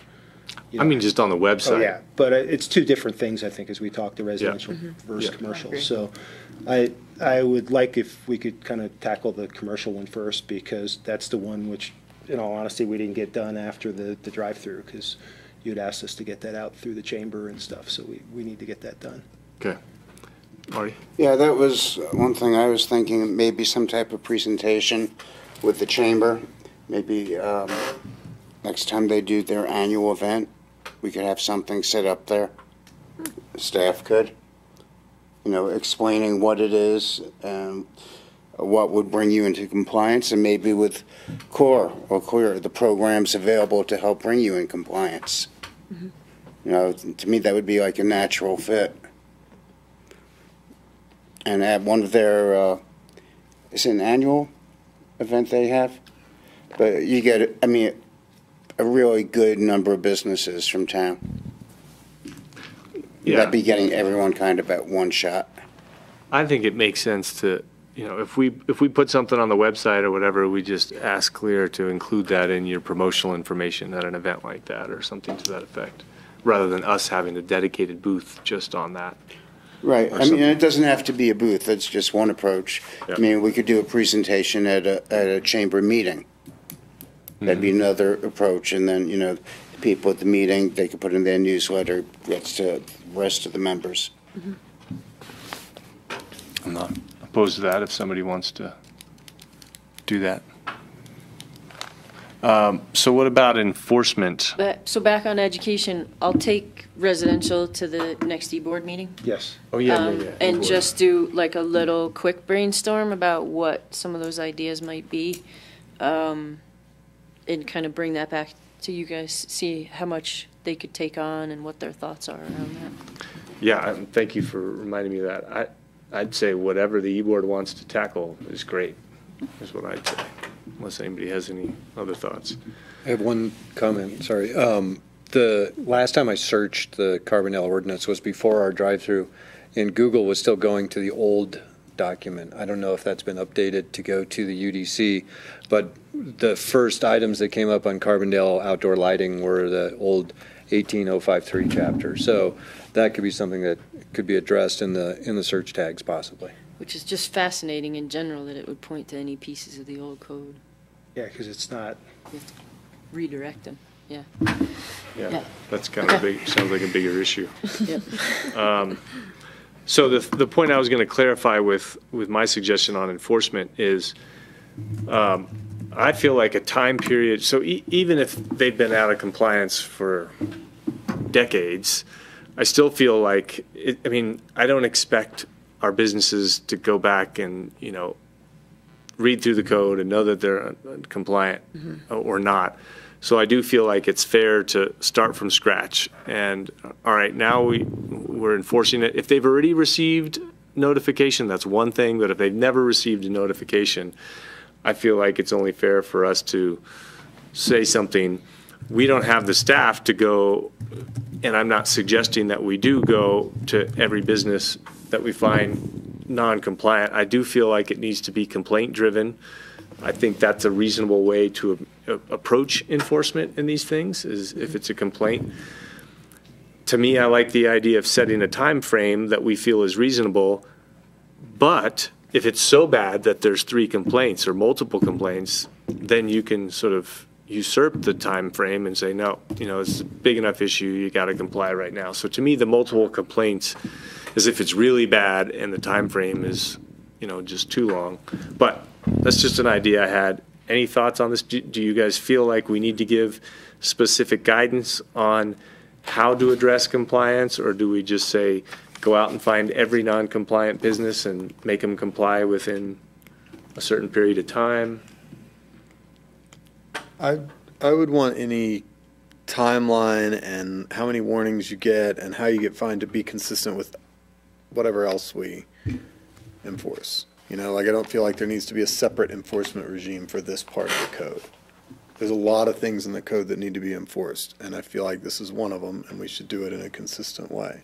So if the rest of the code's complaint-driven, I think this should be complaint-driven. And if the rest of it has, I don't know, Jay, what Dan's referring to is I like the idea of kind of a time frame. You get a warning, and then if this much time passes and you haven't complied, then it goes to an enforcement action. Do we have anything like that? So what we do is, in the building department, when a complaint comes in, it gets logged in. Here's the date, here's the complaint. Okay. Within the availability of John's time, he goes out and looks at it, determines whether it is, and then there's usually a verbal contact to that. It's not a set time frame. And then written follow-up is really as time allows. And it depends on how many building permits are in the line to get issued and how many inspections are out there for that side of it. So that's the problem. Our goal is to try to get something out and written relatively quickly. And as he's got a pile on his desk, if you go in there, there'll be a pile about this high of complaints which have come in. What he prioritizes are the health safety ones. So if we have an occupancy complaint of 6 people living in a garage and extension cords coming out of it, we'll contact that landowner to try to get in there and see if we have a safety issue first. Those are the type of complaints. If it's someone's fence, which is slightly off a property line, that's going to be lower on the list. But those are kind of the common, everyday ones which come in. Most of the lighting complaints and concerns, as I mentioned earlier, have been the street lights, the direct impacts to people. On the more neighborhood issues, most of the complaints are going to come from the awareness, like the drive-through and from the board. We don't, unless there's that one bulb or something, we don't get a lot of feedback from folks in town on that lighting stuff. So on that level, I both appreciate and encourage you to be, out front and say, town, keep on this. Frosty and I have this discussion every so often because this is one of those issues which easily falls, lower on the enforcement list on certain issues. And not to make excuses, it's just how it comes together. That's why I think we do a pretty good job on the new construction because that's what we're wired to do. On the compliance and the switching out of things, it's a lot more difficult. So and one of the things we also talked about on the drive-through is the employees of town who work on these issues primarily live out of town. So those compliance checks happen to be after a night meeting or something. They're not in town looking at these issues unless it's brought to attention. And so that's why this is when we also appreciate the board's input, because I can drive by the same thing and go not see a problem for a year and then look and go, gee, there's an issue there because someone mentioned it to me. And that's where, continued feedback on this, because night sky issues are important, and certain things we do a good job on and certain ones we don't. Is there an SOL on the compliance enforcement at all within a municipality? In terms of? How long you have, so if someone's been non-compliant for, let's say, 5 or 6 years, do we still have an opportunity to do some enforcement, or? Sure, if it's out of compliance, we have the ability to do the enforcement.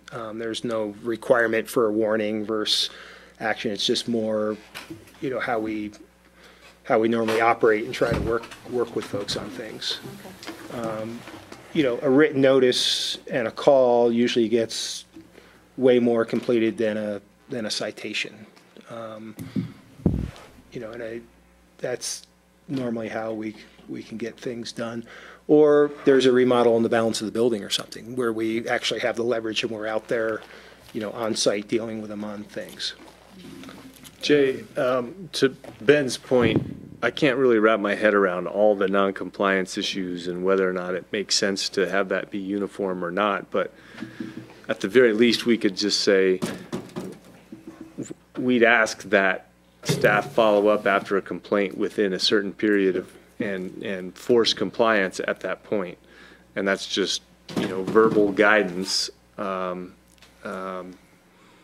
Because I agree, I'd like everything to be uniform, but compliance can look like a lot of different things, for a lot of different issues.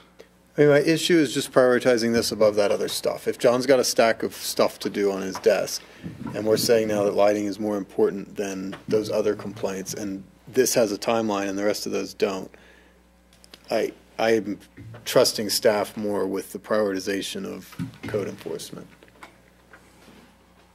And I think it's helpful to have this as a regular discussion reminder, hey, how are we doing on this? Because it's one which easily falls to the wayside. So does everybody agree that if there's been a complaint, then we should force compliance? Yes. Yeah. And I would agree with that on anything. That's what I'm saying. This is no different. If there's a complaint about an occupancy issue, we should force compliance on that too. But there has been, what I'm hearing is there has been some complaints on lighting that we haven't forced compliance yet. Right. So I think that's kind of the purpose of the discussion, is to say, we're saying that there should be enforcement. Yes. I think Jay's trying to strike that balance of, using the Merrill property as an example of how hard do we want to push. And to me, that's, it could be just verbal guidance on a time frame.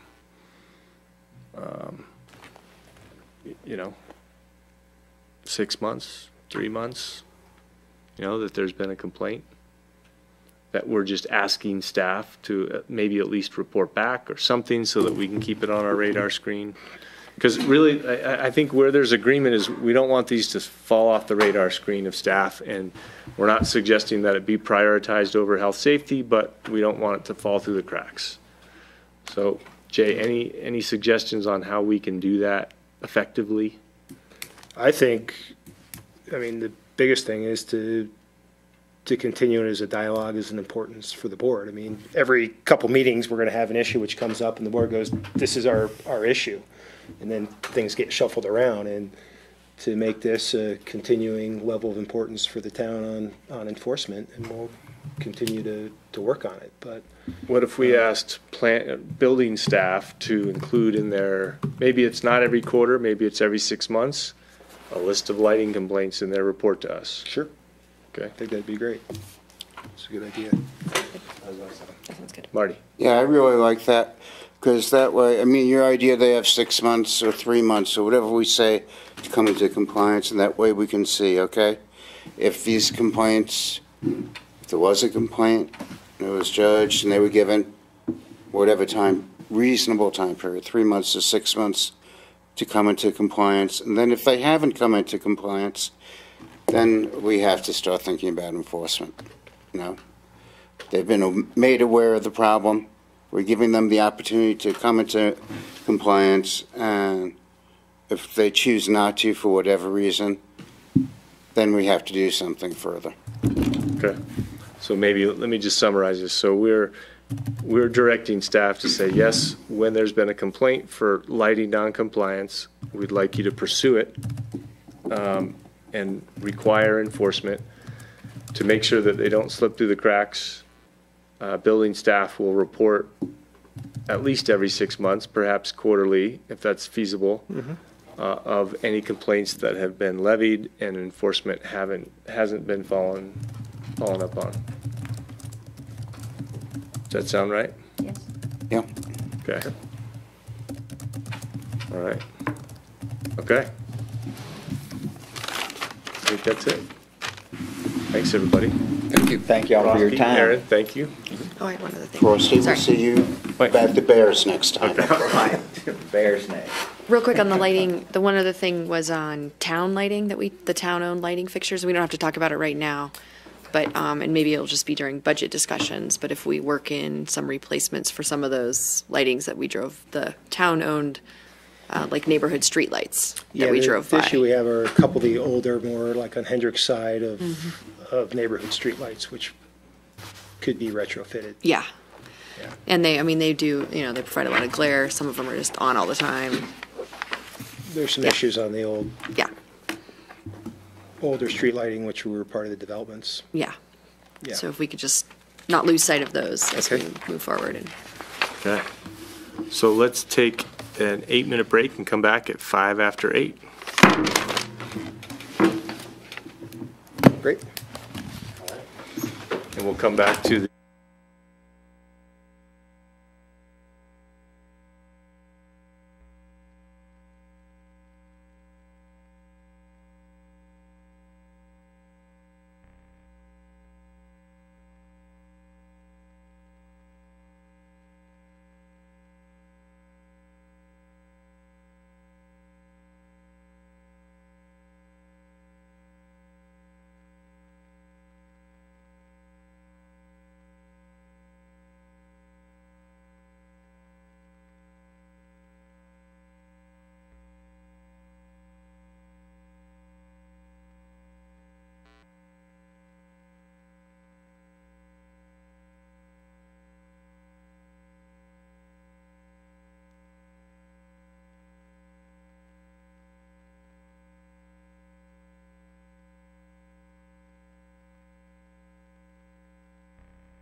for item number 14, Recreation Center bonds refinance.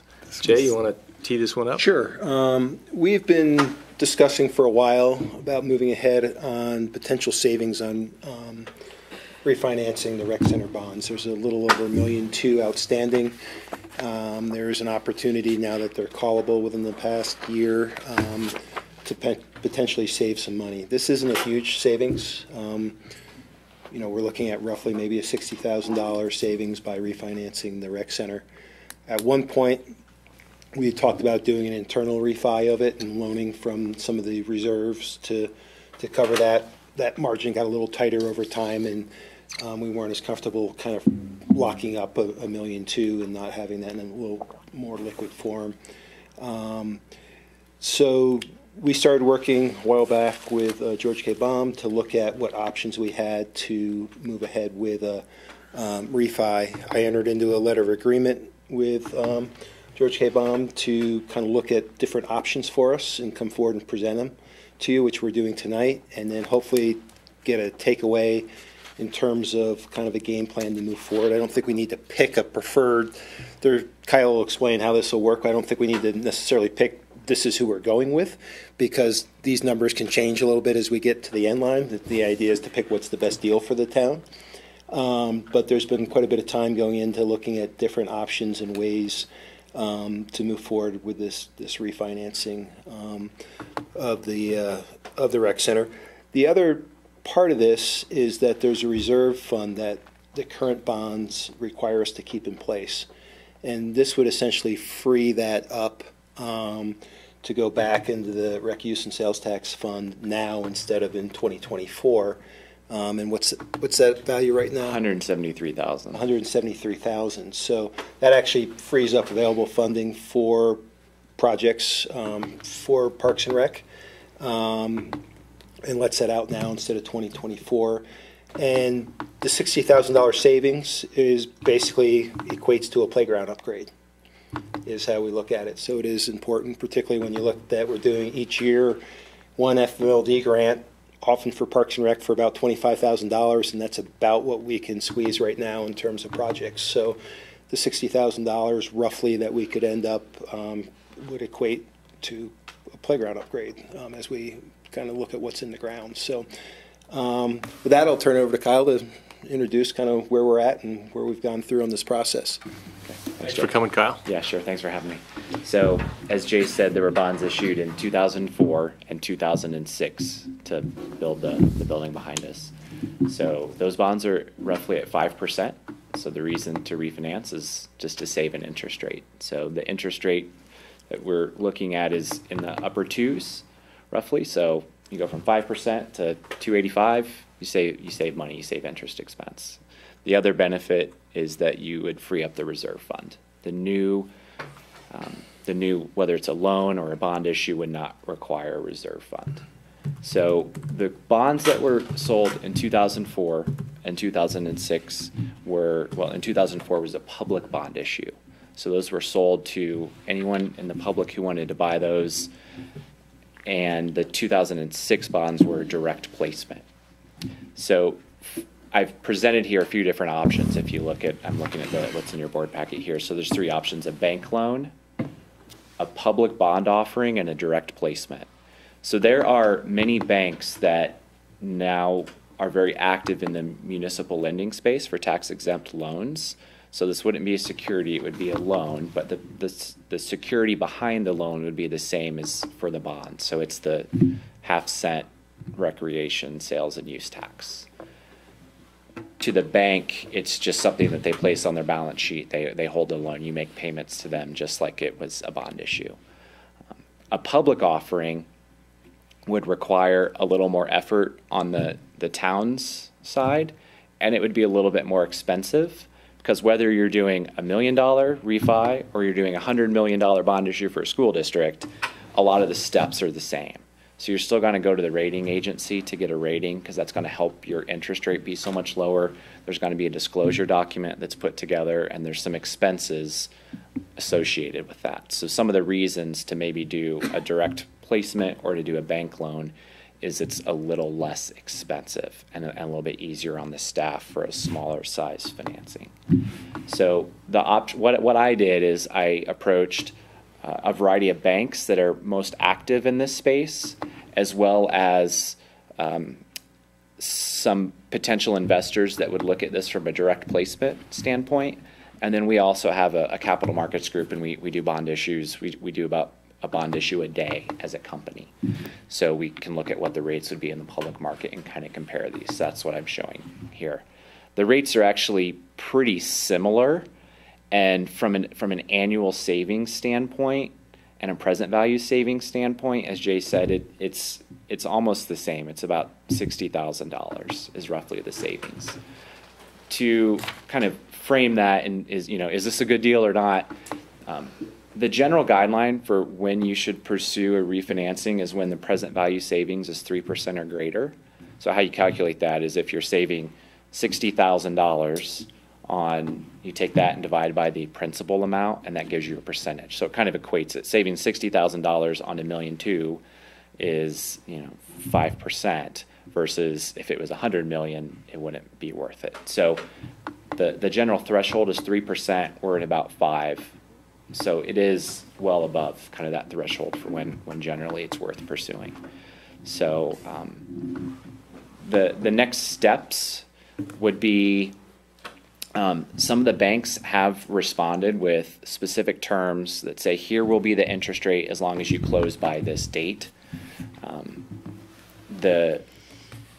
Depending on exactly how the schedule works out, most likely if you choose to pursue this, the ordinance would be adopted at the June 12th meeting.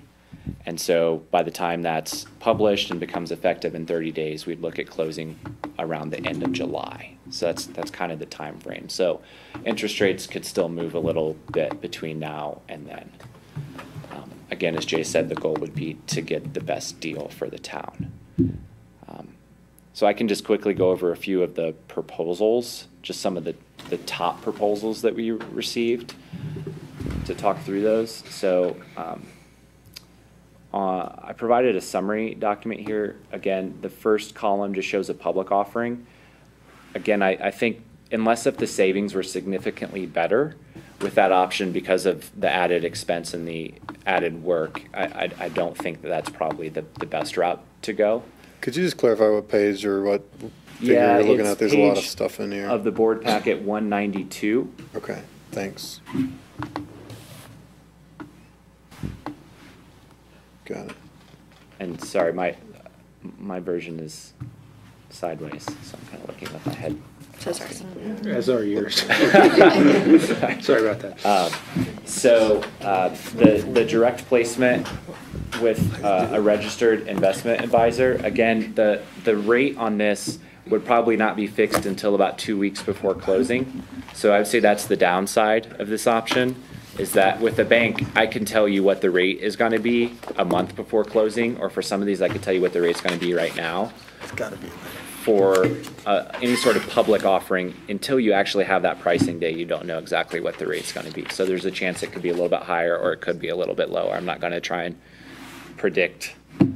Generally, rates have been going up, but that could change tomorrow.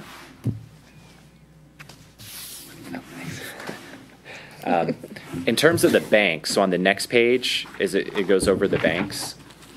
So we received a proposal from First Bank, and they provided the lowest overall interest rate. There's a few caveats to that. One is they were asking for a deposit relationship with the town. So to receive the lowest interest rate, they were asking for it's either $4 or $4.5 million in deposits. At 285, it was 2.5. Yeah, $4 million for 270, $2.5 million for 285. So I would say they were the only bank that had that sort of caveat. They were also asking for a 5% reserve fund. So I said that $173,000 would be released. So with First Bank, that wouldn't exactly be true, because some of that money would need to be applied to the new loan. when you look at it, because you need that reserve amount, the annual payments actually are about the same as the second proposal we received from Vectra. Vectra comes with no deposit relationship requirements. They have no attorney's fees, and the annual payments are essentially the same between those two, even though the interest rate's a little bit higher. So, quick question, Kyle or Jay, is this based on an RFP and therefore we're kind of required to take it or leave it, or can we negotiate this with the banks? So I solicited banks through an RFP process, but there's no reason why we couldn't negotiate the specific terms. Okay. All right. Thank you. So in terms of proposals, we received others, but I don't think it's worth going through all of them. These are the two that provide the most savings. Could you also speak a little more to the private placement side, and then also what it means to call these the current bonds? Yeah. So to call the current bonds, right now there's roughly 1.2 million that are held by investors. They own these bonds. They receive coupon payments twice a year. When you call those bonds, you say to those investors, we are going to give you your money back and refinance into another instrument. So you give the investor a 30-day notice, and then at closing, the transfer of funds is whoever the new loan or the new investor is, they send their money essentially to pay off the old investors. And what percent of municipal bonds get called? 90%. So almost all municipal bonds are called, just for savings, because again, you're wanting to save as much money to build a playground or whatever. So it's very common. Investors expect bonds to be called at the call date. We're now past the call date and it hasn't happened. So every day that they continue to receive this interest rate, this 5% tax exempt, which is much below the prevalent market rates, it's like extra money in the bank. They're like, they're not happy that I'm here trying to do this, right? They like the rates that they have. Some of those are held by residents at Carbondale, so I just kicked that out in case you Okay. And we're not changing the terms. We're not. Correct. We're still going to pay it off by Same 2024. final maturity. Yeah, December of 2024. Okay. Any questions of Kyle? Nicely done. Oh. This is really helpful. So the bank option, I mean, I hear makes the most sense. The private, essentially just refinancing with a bank. I mean, there's no benefit to the other, a different public offering or direct placement. Yeah, the annual payments are almost the same. The savings is about the same. Of all the transactions, the bank transaction is the simplest, just logistically, because there's no offering document. The bank is just saying, we know the town of Carbondale. We can see the history of your financials. We're comfortable with this credit. They don't need a rating. Yeah. So from that aspect, it's the simplest logistically. I guess my second question isn't necessarily a question, but I'm disappointed that our local bank was so far off. Any thoughts on? So we're frequently in this situation working with towns of this size that have local banks that are active, and they always want us to speak to the local bank. I would say very seldom is the local bank who wins. There are banks, so Vectra is actually part of Zion's Bank. It's a very large corporation. This is like, they have a division, this is all they do, is tax-exempt lending. So the banker that I work with there, this is his entire job. Whereas at the local bank, you're working with someone who does, this very infrequently, and they do business loans and mortgages, and so they just don't have as good of a feel for the market. So the more exposure you have to the market, the more aggressive your pricing is. So I'm not surprised. I don't think it's a negative on the bank at all. I think it's just they don't know the market quite as well. Yeah. Thanks. And just a point of clarification, First Bank is likely to become a local bank here within the near future. So. And we've talked with Alpine directly, First Bank directly too, in some follow-up discussions and stuff, and just tried to make sure they knew what we were talking about. But it seems like Vectra, you're saying, is a better option than First Bank. They have fewer requirements in their term sheet. They're not requiring a reserve fund, and they're not requiring a deposit relationship. I mean, is a deposit relationship even something we'd be willing to When they're established here under our investment policy, and we're going to be bringing a revised one to you, we'll be looking at what's the appropriate amount of money to invest. It depends on their terms, on their accounts, and the such. But we would anticipate moving money into them, not the operating accounts as currently stated. And so we did have a conference call with First Bank, and it was a push to move our operating there in exchange for this $70,000 or $60,000 savings. And that was not a position at the staff level that we were comfortable advising you to do, particularly with the local bank's relationship on the 3rd Street Center and some other projects that we've worked on, that just to say, okay, here we go, let's move our operating, would seem to be a reactionary position which would need further evaluation before we look at that. So we weren't comfortable on that. The $2.5 million at probably the higher end of what we would look at as an investment relationship right off the bat, just in terms of how our current investments are structured. But I would anticipate that when operating First Bank, we'd look at somewhere between $1 million and $2 million being moved there based on the terms. Our current investment policy is no more than 50% with any banking institution. We're slightly above that with Alpine right now, and we're going to have to make some corrections to our investment portfolio as a result. And you'll hear that, we're at 51% instead of 50%, but we are above that policy, and it's something that we're going to internally address, and will probably come up during our audit in June. The town roughly has $15 to $16 million in investments spread throughout both the community and some Denver funds. I say Denver, but statewide funds for municipalities. And so there's an opportunity to do some of that, but we wouldn't be comfortable in the operating at this side.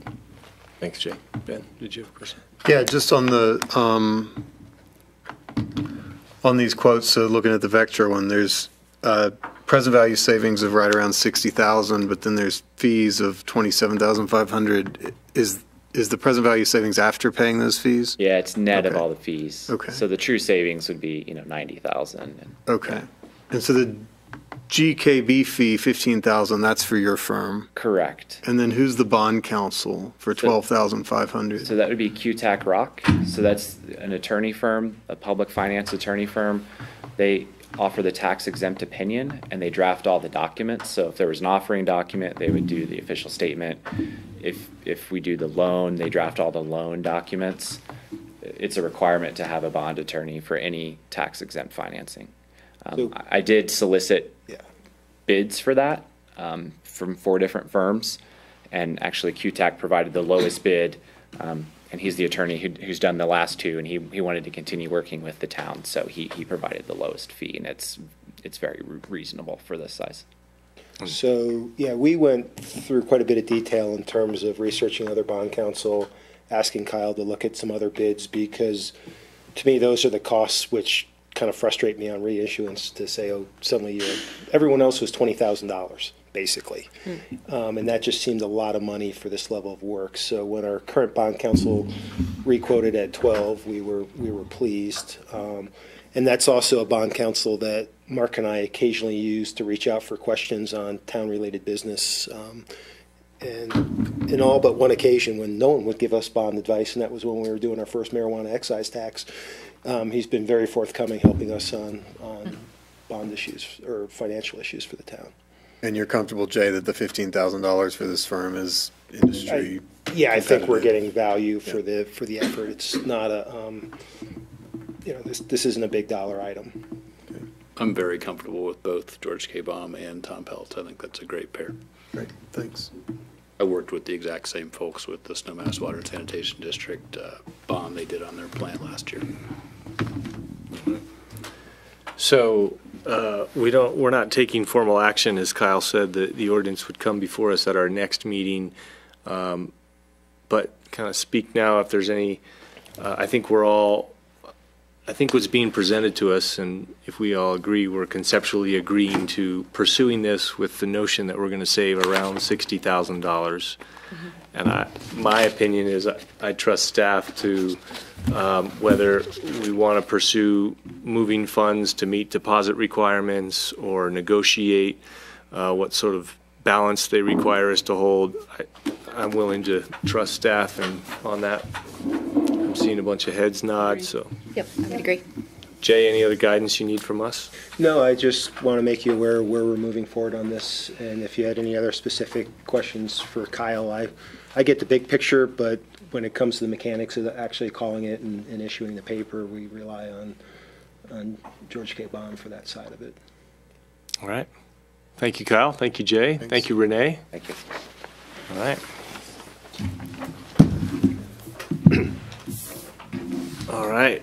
Moving on to item number 15, boards and commission representatives. So, as I told Marty, we put him on 6 or 7 boards in his absence. That will teach me to text him or speak to him while I'm on vacation. That's what you get. But in the packet, we have kind of a draft of what we discussed last Tuesday. There's a couple of them that we still need to decide because there were multiple folks interested in them. So I figured we'd just go down the list and correct me if my memory is wrong as I try and recollect this, but bike ped and trails. Can we just check real quick? Did you hear from Luis? Because there were a couple things he was going to check on with the oil and gas and all that about when they meet. I did not hear back from Luis. You did contact us I know it's on the Colorado Oil and Gas Commission position. Did? And mentioned that Katrina had the specific training for it. That was just his feedback. Okay. Isn't that the one, though, where that commission has requested that they have an elected official from Carbondale? The county has recommended that we have someone tied as an elected official to the board as that oil and gas liaison issue. That, I think that was more a request from the county than the state, was my understanding. So not that we have to resolve that tonight, but there was some feedback on the training and stuff involved in that. And I'm sorry to just sit on that one for a second, but that's going to influence what else I step up for, because I was willing to take that on if it was a gap and we needed to fill it. Have we had like a report back from her or anything? I don't remember hearing anything since she left the board and started serving, representing us there. Because normally through, these meetings, we all report back on these. And I think if we're going to keep doing that, we at least need her to attend and report back. Assuming somebody else wants to take that role. Right. Yeah. I don't know if there's been a specific report back from her.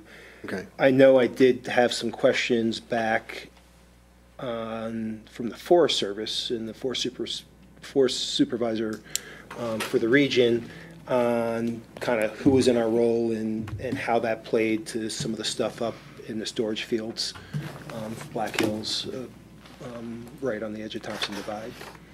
Okay.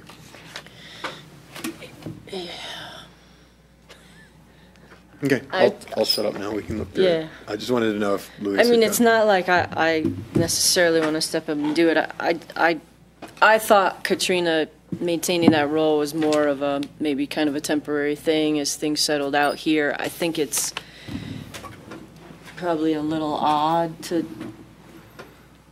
and it might be why we're hearing that request, is it's not even necessarily a resident of Carbondale, let alone one that can even speak to represent the town, whether staff or elected. And yeah, it doesn't seem right. So I would agree. I sense that we would all agree that it would be better represented, particularly given the time, and we've moved through that. She's no longer a resident, as long as there's somebody willing to step up. Well, that was my question about Luis, because we were looking at the fact that one might have some overlap with that other, whichever other one involves that topic. I can't remember which one. Darko Energy Advisory Board. Yes, thank you. That those two, and he's on one of them and she's on the other, and we were talking about, does it make sense to do both? When do they meet? And he was going to figure some things out and come back to us. So that it might make sense to have the same person on both. I'm not trying to push Luis into that role, but anyway, we might have to leave that one as a next step, right? Because there's no formal deadline for this. Like, we could determine all the rest of this and then come back to that maybe. And there is, my notes are different than what I see on here in that I think we signed Luis up for Parks and Recreation. That's what I thought. Yeah, this doesn't seem to reflect our conversation. I thought I had most of them, but there might be a mistake here and there, so I'm. So the reason I bring that up is, you know, if he was just on the Communities that Care, then I'd say, well, it makes sense for him to do that just from a time commitment, but he is on Parks and Rec. He's also Garfield Clean Energy. Oh, no, that's Lonnie. So that's correct. So I think he was willing to do it unless, and that way you could do the other ones you were talking about, unless you really want to do this. But no, I don't really want to. I'm willing to serve the board and the town if it's needed, and I just have to know more about when and where the meetings are. That was all the information I was waiting for Luis to give us. Yeah, my notes showed that, Luis was kind of willing to do that. So for the sake of tonight's meeting, let's assume he's going to step up to that. To do both the oil and gas and the Garfield County Energy Advisory Board. Okay. And if we need to change it, we can change it. And I can work with him on that. So bike, ped, and trails, that's you. Yep. Carbondale Chamber of Commerce. I had that both Erica and Lonnie were interested in that. This is one that I think, it's always important that we have a good communication between our board and the chamber. Oftentimes, they're asking questions about the history of our board and, what can they do. So I guess that's my way of saying I do think it's important for this position to kind of have some experience with the board and understand where we've been in the past. Actually, I just asked a question about their involvement with economic development. Okay. So, I wasn't really putting myself in there. Okay. Well, we need an alternate, so even if Erica is the primary board member. I'd throw in to be alternate, actually, unless you want to stay or Lonnie. No, I think it'd be good, both for other people, get exposure to them, and for them to get exposure to other people as well. And I'd like if sort of informally the business coalition economic development piece is going, as an alternate to the chamber. I think kind of working on a little bit of that synergy. So that's why I'd be interested in being an alternate. Let's talk about that after the meeting, by the way. I want to update you on something. Yeah. Okay, so Erica, you're good with being the chamber rep? Yeah, I would like to. That'd be great. And Heather, you want to be the alternate? Yep. Okay.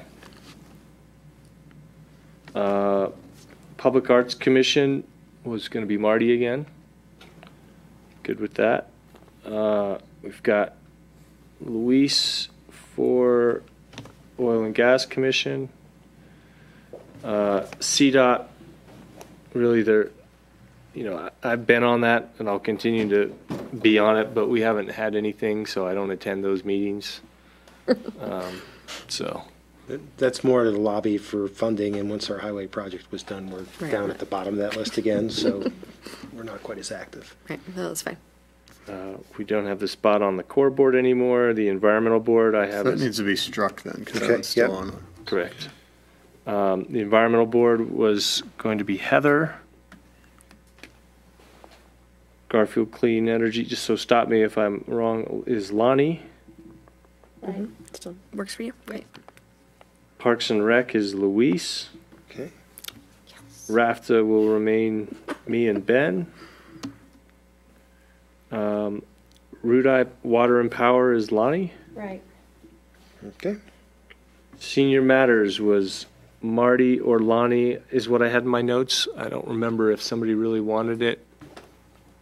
We talked informally about it. Yeah, I mean, if you have an interest, I'm on the board there, and I would stay on the board. Well, then, You know, if you want to be the trustee advisor, that'd be fine also. is that necessary then? Yeah. I mean, I think it'd be good. What do you guys think? I mean, Well, I'm sure they'd love to have more. I mean, my problem is, because of the way their meetings are scheduled, 10 a.m., it's hard for me to get there. So I go to as many as I can. I don't know if your schedule is more flexible than mine. It can be if they notice their meetings far enough in advance. They do. They Oh, notice them, you know, at least 2-3 weeks in advance. Okay, yeah. No, I'll take it if that would help. Thank you, Lonnie. So Lonnie's on senior matters. Yep.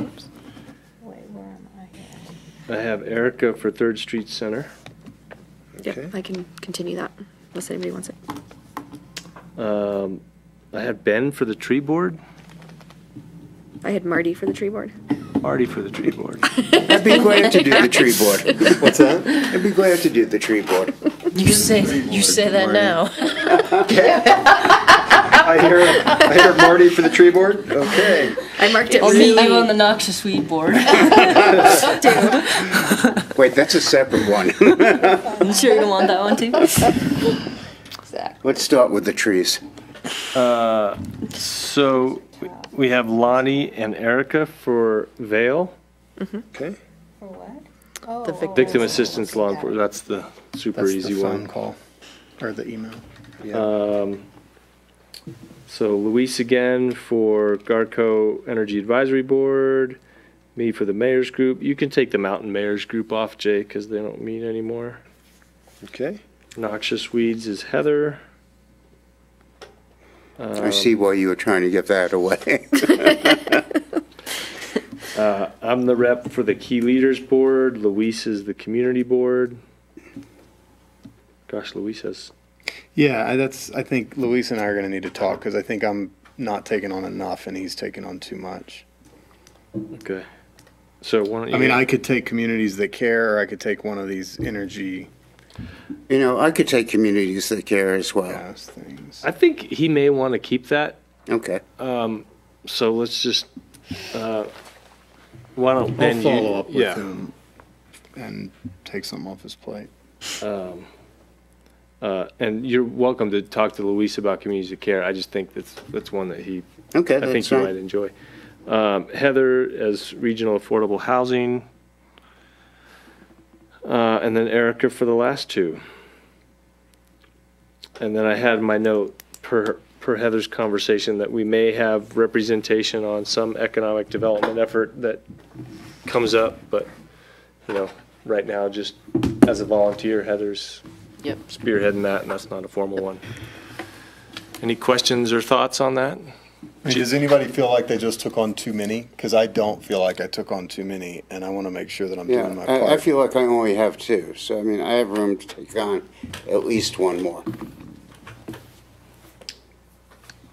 And I'll talk to Luis and see if he needs to take anything off his plate, but I just want to make sure nobody feels like they're taking on more than they should. It should be pretty balanced, I think. Okay, I feel good. we can always revisit it, but Yeah, and that's Great. true too. We can always switch out if you feel like one of those starts to be more meetings than you had thought and your life gets busy or whatever. Let's balance it out. yeah.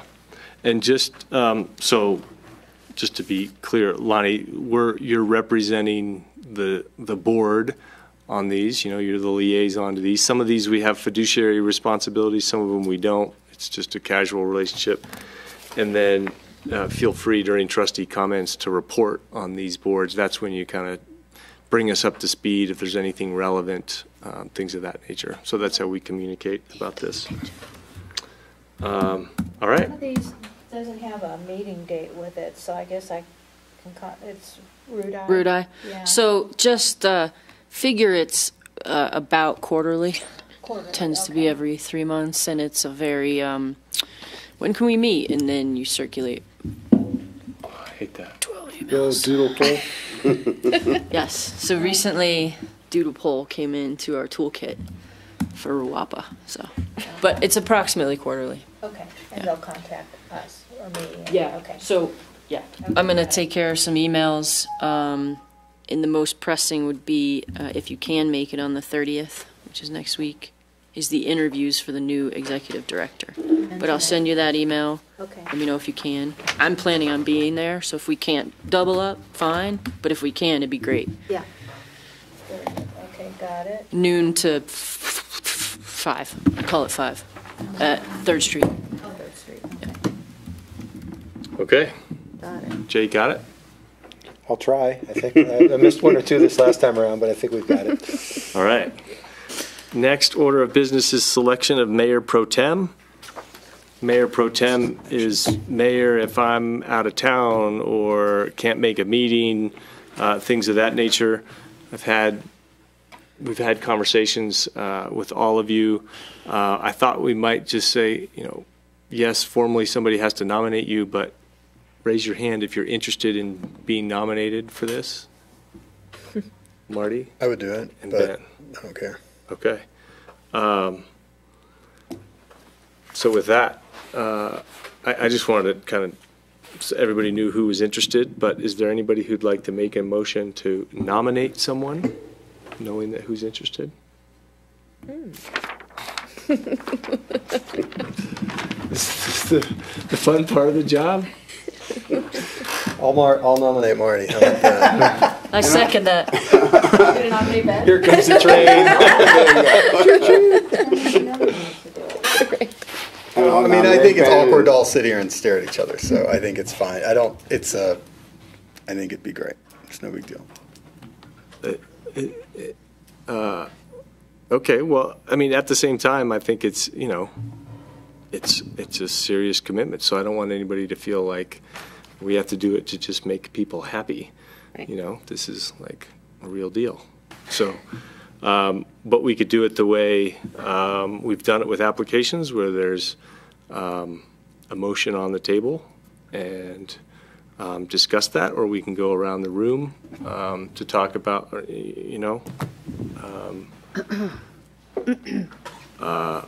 pros and cons of different people.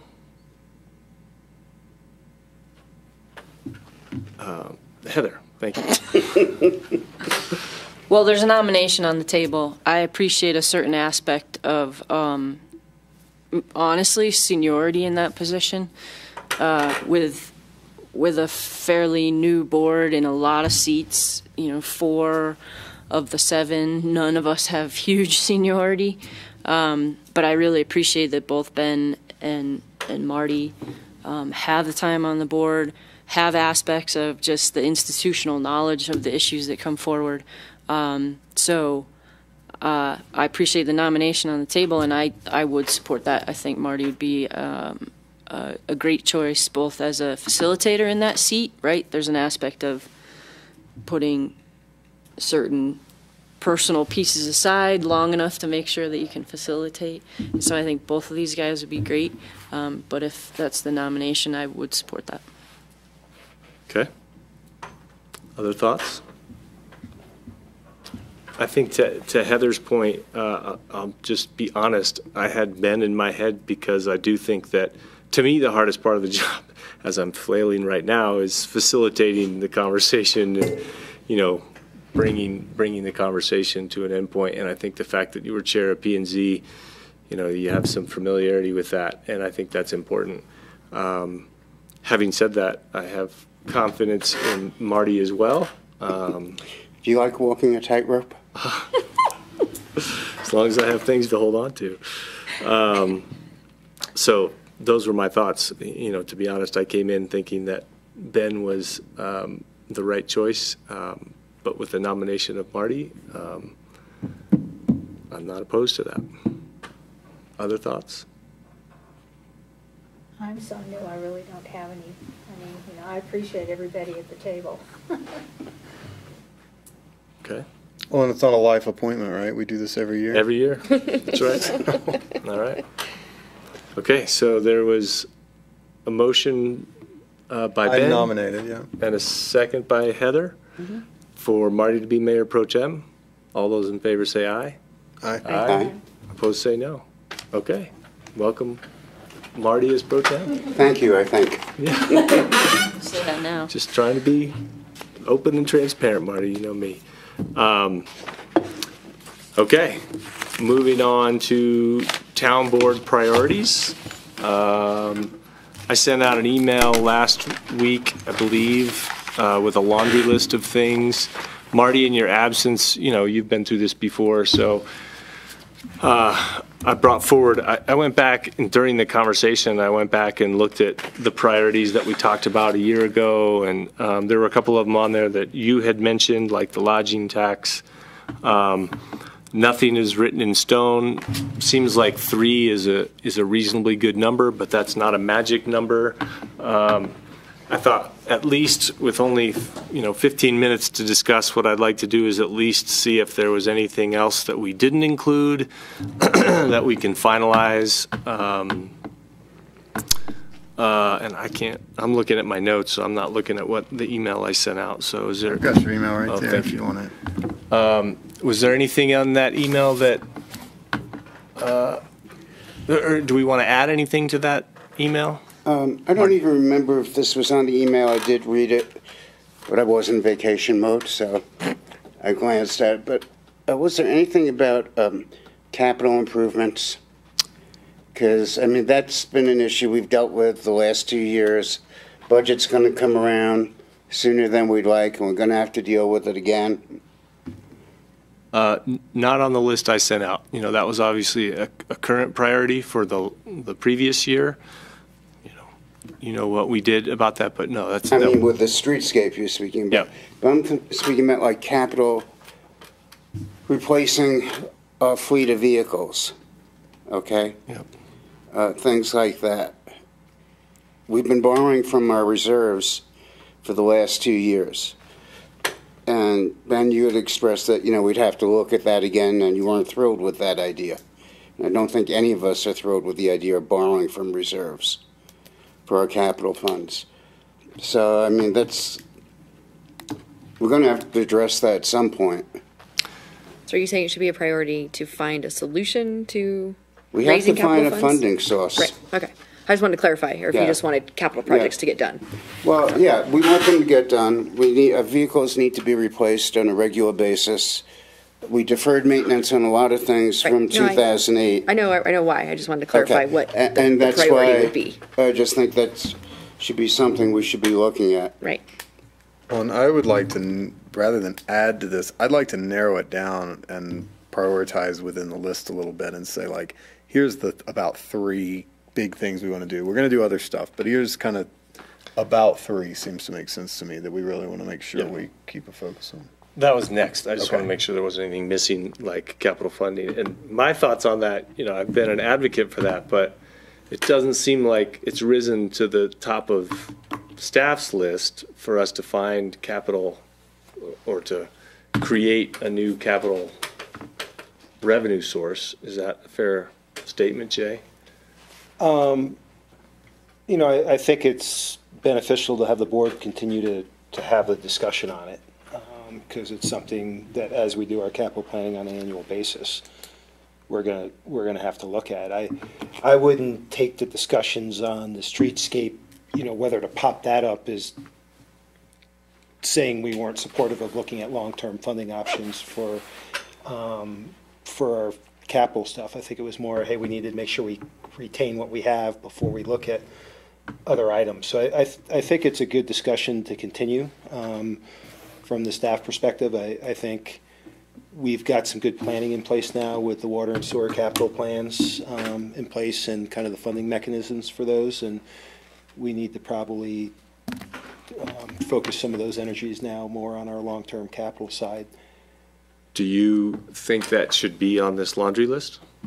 Well, it's your priority, not mine. I understand, but I'm asking. I think it fundamentally is an important thing to continue each year to have as a focus, but I did not talk about this with Marty before the meeting. Yeah, right. I did. No, we smoked hockey before the meeting. Yeah, he just asked me about the Lightning, nothing about capital. Okay, anything else that people want on the list before we narrow it down and prioritize? continue to hear from people about parking downtown. I mean, I was looking back at the comp plan, even just the 2013 comprehensive plan, and going through their implementation matrix and seeing like there's a lot that we've accomplished on that, which is great. As a side note, I'd love it next time we meet with P&Z to have the kind of checking it off system that we've had with Parks and Rec, because I feel like we haven't revisited the comp plan in a while. But one that did stand out on there was develop and implement a downtown parking plan so that when currently vacant lots get developed, we don't lose all our parking. And as we continue to expand, even though they're just 1 or 2 spots each, the little decks in the summer and all that, it's all good stuff. But I just don't want to be, I don't want to seem unprepared and be unprepared when a bunch of development applications come in and all of our parking lots go away. So it's one of those things that doesn't feel like a top priority right now, but I'd rather get ahead of it. And it's been in planning documents for at least 5 years and hasn't really been acted on, as far as I know. It's an ongoing issue. I mean, as recently as last week, we had a meeting on site and this lot over here and discussed the property owners' representatives about what we have in the bank and how we could work with them on some joint ideas, but didn't come away with any takeaway of an actionable item. So I think that continues to need to be a focus of the town. It was one of the reasons at the staff level we were real supportive of the streetscape side, is that it's going to take capital investment money for the town to acquire properties for parking, and we've focused on one property the whole time and we haven't been able to acquire it yet. Well, that's why I wonder if we want to open it up a little bit instead of just focusing on one property, an overall plan. So actually, that brings up a good question. Like, because for me, parking would be a tier 2 priority. It's not, wouldn't be in the top 3. Okay. So maybe we keep this laundry list as a list that we reference, and we have our top 3 priorities. So if we do that, is there anything people want to? Well, forget that. Let's just prioritize what we feel needs prioritizing, and then the ones that don't receive majority support will maybe stay on the list, but not as a top 3 priority. And I feel like some of them are a little bit big picture, and then some are really kind of detailed like that. Or not, maybe it might not be detailed, but it might be, what is our parking plan? But that fits into, that supports local businesses, that facilitates economic development, that ties into other components of what we're looking at. So maybe that is the tier 1 and tier 2 or subcategories. Because I think it's our businesses frequently that we hear from about parking. Oh, yeah. So that goes into that conversation, potentially. To be realistic, while I'm a big proponent of increasing the lodging tax, I've gotten a lot of resistance to that. So I don't think that should be like one of our top 3 or 4 priorities.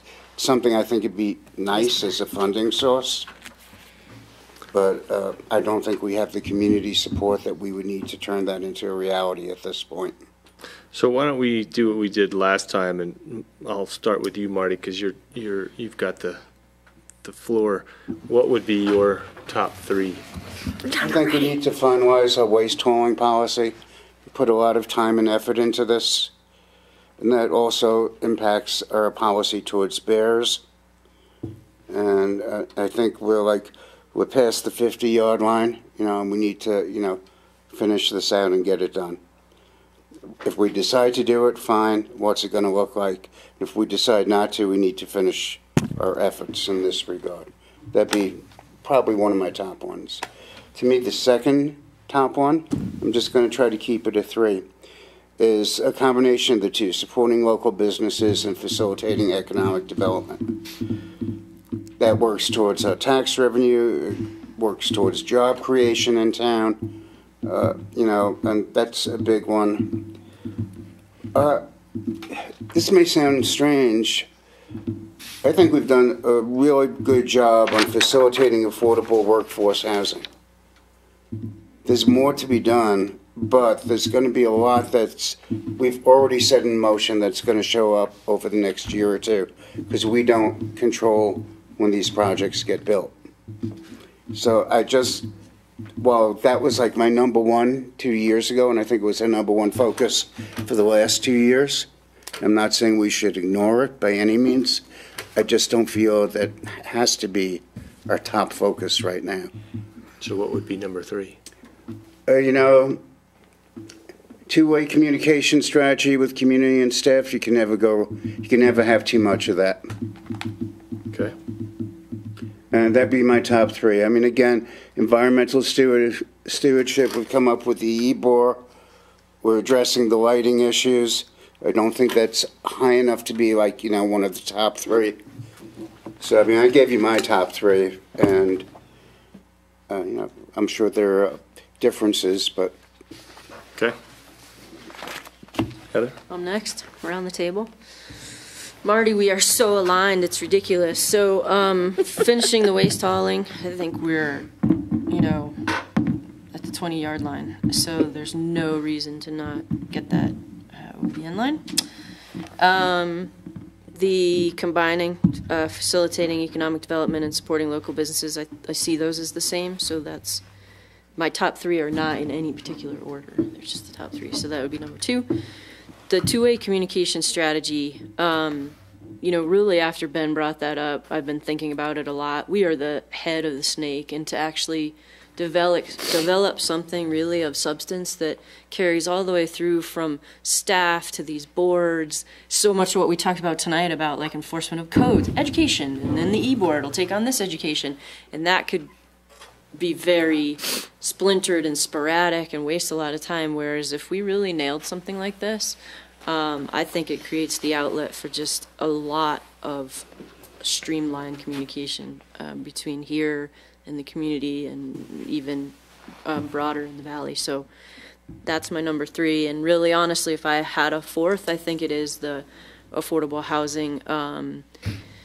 You know, it's never not on the top of the list as a business owner. I can't even tell you. I mean, the conditions that people come here and live in, it's sad. It's deplorable sometimes.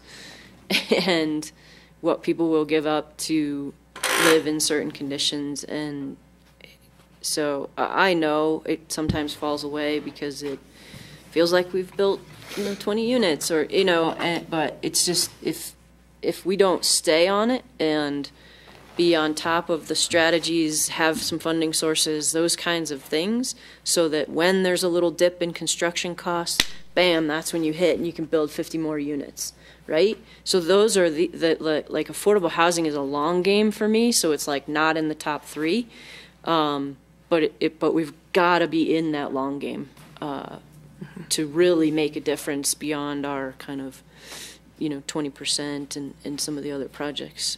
So I think it's important for us to continue to keep that at the top of the list somewhere. Okay. That's before.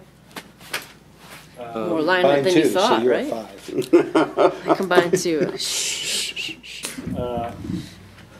All right. Mine, I like to cheat, just a little. I'm somewhat aligned, and I don't want to waste a dot on waste hauling because I feel like we're already there, so we don't need to list it as a priority. Oh, it could fall apart. That's a sneaky way to get forward. Let's go to 5 or 6. Let's just pick 4. You're so optimistic. Good try, Dan. No, I do feel like, you know, we're at the 20-yard line, and so anyway. So mine was 20 yards, boy. So mine would be local biz, economic development. So actually, I'm, you know, going to combine those 2. Communication strategy, and then I too believe that even though we've accomplished a lot with affordable housing, we still haven't. Even with what we've done, we haven't really, you know, addressed it in a more sustainable way. So I'd still like to do that. Below that still is mental/behavioral health. So, but that's making my list a lot longer than I've asked for all of you. So I'll leave it at economic development, communication, and affordable housing. Ben? Ditto. I mean, my in order were communication. I think we really need a strategy there.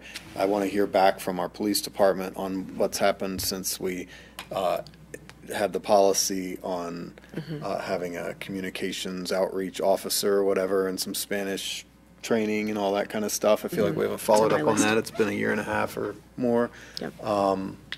And roll that into an overall discussion about engaging our whole community. Waste hauling, I do want to keep top. I don't trust it.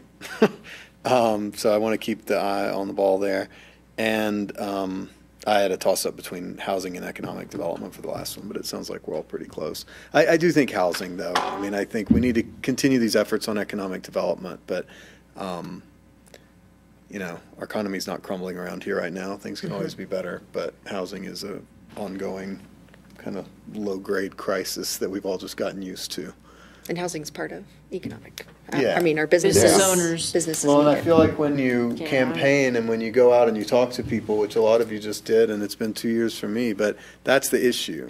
Housing, housing, housing, housing. So I think we just have to keep saying, okay, we feel like we're doing all we can, but what else can we do? And keep looking for more opportunities to make something happen that we hadn't thought of before. And just real quick, there's some work to just keep our existing housing stock. Yeah. We'll have an issue coming down on, you know, when we have an affordable housing unit potentially facing foreclosure, our actions of buying it out or exercising our options and stuff. There's work just to keep what we have in place too. Well, and I want to look at why we're approving things that aren't getting built. What's standing in the way of actually starting projects after they've been approved? Is our inclusionary requirement too high? I don't know. You look around town, you see vacant lots. The economy's never been better as far as prices and all that. Demand, right? Low supply, high demand. Like, you'd think that anybody who could would be building housing right now and selling it. So I'm not in the industry. Ragingly high construction costs. Yes. Yeah. That's my understanding. But anyway, we'll have that discussion. Exploring all that. Yep. Thanks, Ben. Erica? All right. I just did 4. Sorry, Dan. One combined? You can take your 3 and Just literally none of us follow your rules. Sorry. The communication that we talked about last week, all the reasons everybody said, as kind of the subgroup of that, I did have our immigration policy, and, you know, we talk about it all the time, so I won't reiterate. Waste hauling as well. I elevated the behavioral health. I think Jay last week was talking about just current things right now that we need to jump on. Seems like vaping might fit in to that, and we talked about making that a priority. And then we've also talked in the past about different recovery. Where does somebody, I mean, there's just a lot of issues that we can deal with locally and regionally on that topic. So I think that would be good to elevate that one. And then I had affordable housing, and we all know why. For the second tiers, maybe there's a capital of parking and the pool. I know they're not together, but, you know, just those are like town-driven future capital projects where we talk about we need to find funding for them, we need to figure out parking solutions, and then how do we help guide the Parks and Rec Commission on the new pool. Thank you, Erica. Yep. Lonnie? Yeah. Okay, so I've got 3, and my top one was developing a two-way communication strategy, because I think a lot of things can get rolled into that based on the content that's driven out to the public. And I also think that, you know, this group, excluding myself, but people at the table here have developed a reputation, a very good reputation of being quality leaders here within the valley. And I think that improving upon the communication, external communication, would only highlight that and exemplify that more, so that we continue to build our standing within the county, which is important as we start considering making asks for things or, participating with these other groups. The second one is to support local business, and, you know, I know that it sounds a lot like economic development, but I've participated in that directly, and it's difficult. So I think, you know, if we can focus our efforts on our local businesses, which would encompass the housing issues that they're having and encompass the transportation challenges that we currently see in the valley, that would all roll into supporting our local businesses. Excuse me. You know, there's some banking things that we might roll into that as well, but we'll see when, you know, that all comes forward. And then the third one is to finalize the waste hauling policy. You know, I've done that one too, and I can guarantee you the devil is in the details. Yeah, so that would be nice to button up and put to bed. So those are the three. All right. So I'm seeing that everybody has really selected communication and waste. And then I'd say the next two most popular ones are especially if we lump them, the local business and economic development, and affordable housing. And I'm looking at the numbers here, and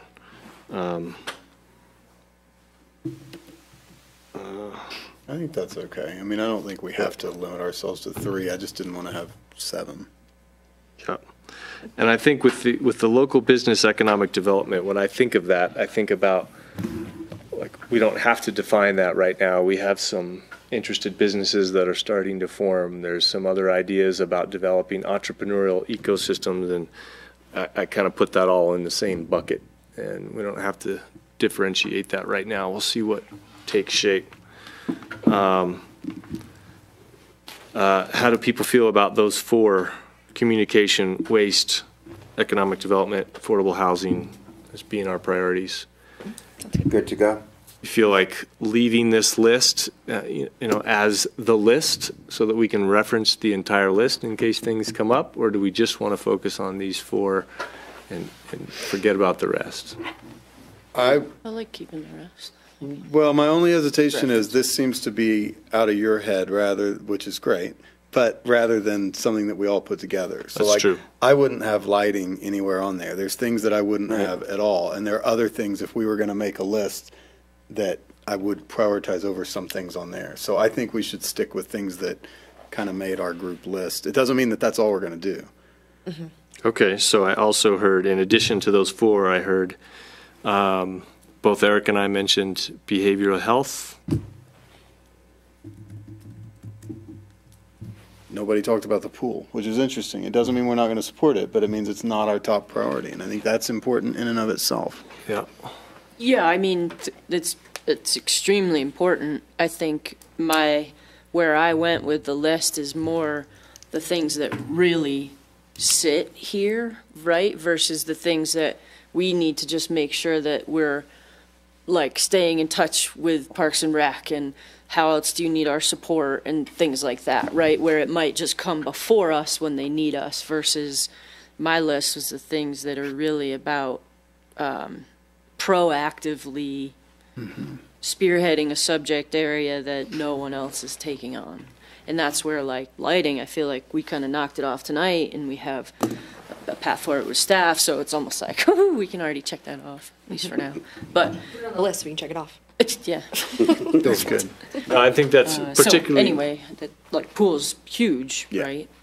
I think that's an important communication with Parks and Rec, too, that these are the things that we feel like we need to lead. That's a good point. It's not our role to lead with the pool yet. We're going to, be And here that's to help almost a you. good way to define it, just so we, And these they're are our not ready. priorities, so they don't feel like we didn't make something of theirs a priority. They're not ready for it at this point. I mean, their next step is to get some funding for a plan, go for a GOCO grant, and then they can come back to us if they need matching funds for a GOCO grant. But I think that's more specific than we need to be at this point. I think these are, the exception of waste hauling, very general things that we could use to improve. We're going to refinance their bond and get them some matching funds. Dan, do you have a general idea of how That was my we'll- thought. That's where the matching funds could come from. How we'll keep those at the forefront? So what I've done in the past is put it on my cheat sheet, which I'm doing right now, and then I will look at our work session. To me, I feel like if these are our priorities, then probably within the next 3 months, we should be talking about all of them in some way or another. Great. So I'll just work with Jay to figure out what that looks like. We're pretty open after June, as I mentioned. June's joint with the county and our emergency management training, which hopefully we won't need this year, but it's good to have. Great. Does that feel good? And obviously, you guys are always welcome to bring something up and say, I'd like to talk about this, in the near future. But absent any of that, I'll just find a way to bring these topics up within the next 3 months. Sounds And good. then go from there. Okay. Jay, when's our joint session with the commissioners? Did you say? June. June. Okay. And that's usually just an hour, so we did the emergency management the next 2 hours on that. Thank you, everybody. Any questions on the board or minutes that were presented? Any other questions for Jay? Actually, I did have one question on PNC. What they're asking for on the Thompson development, am I correct in saying that they just want a 1-year extension? That's confusing. That just has to deal with the vesting. You will see a hearing at the next meeting in June for the actual project. the actual plan. Yeah, that extension's more dealing with vesting and stuff, which is basically immaterial to the application you're going to be reviewing. Okay. Okay. Anything else? We are adjourned. Anybody have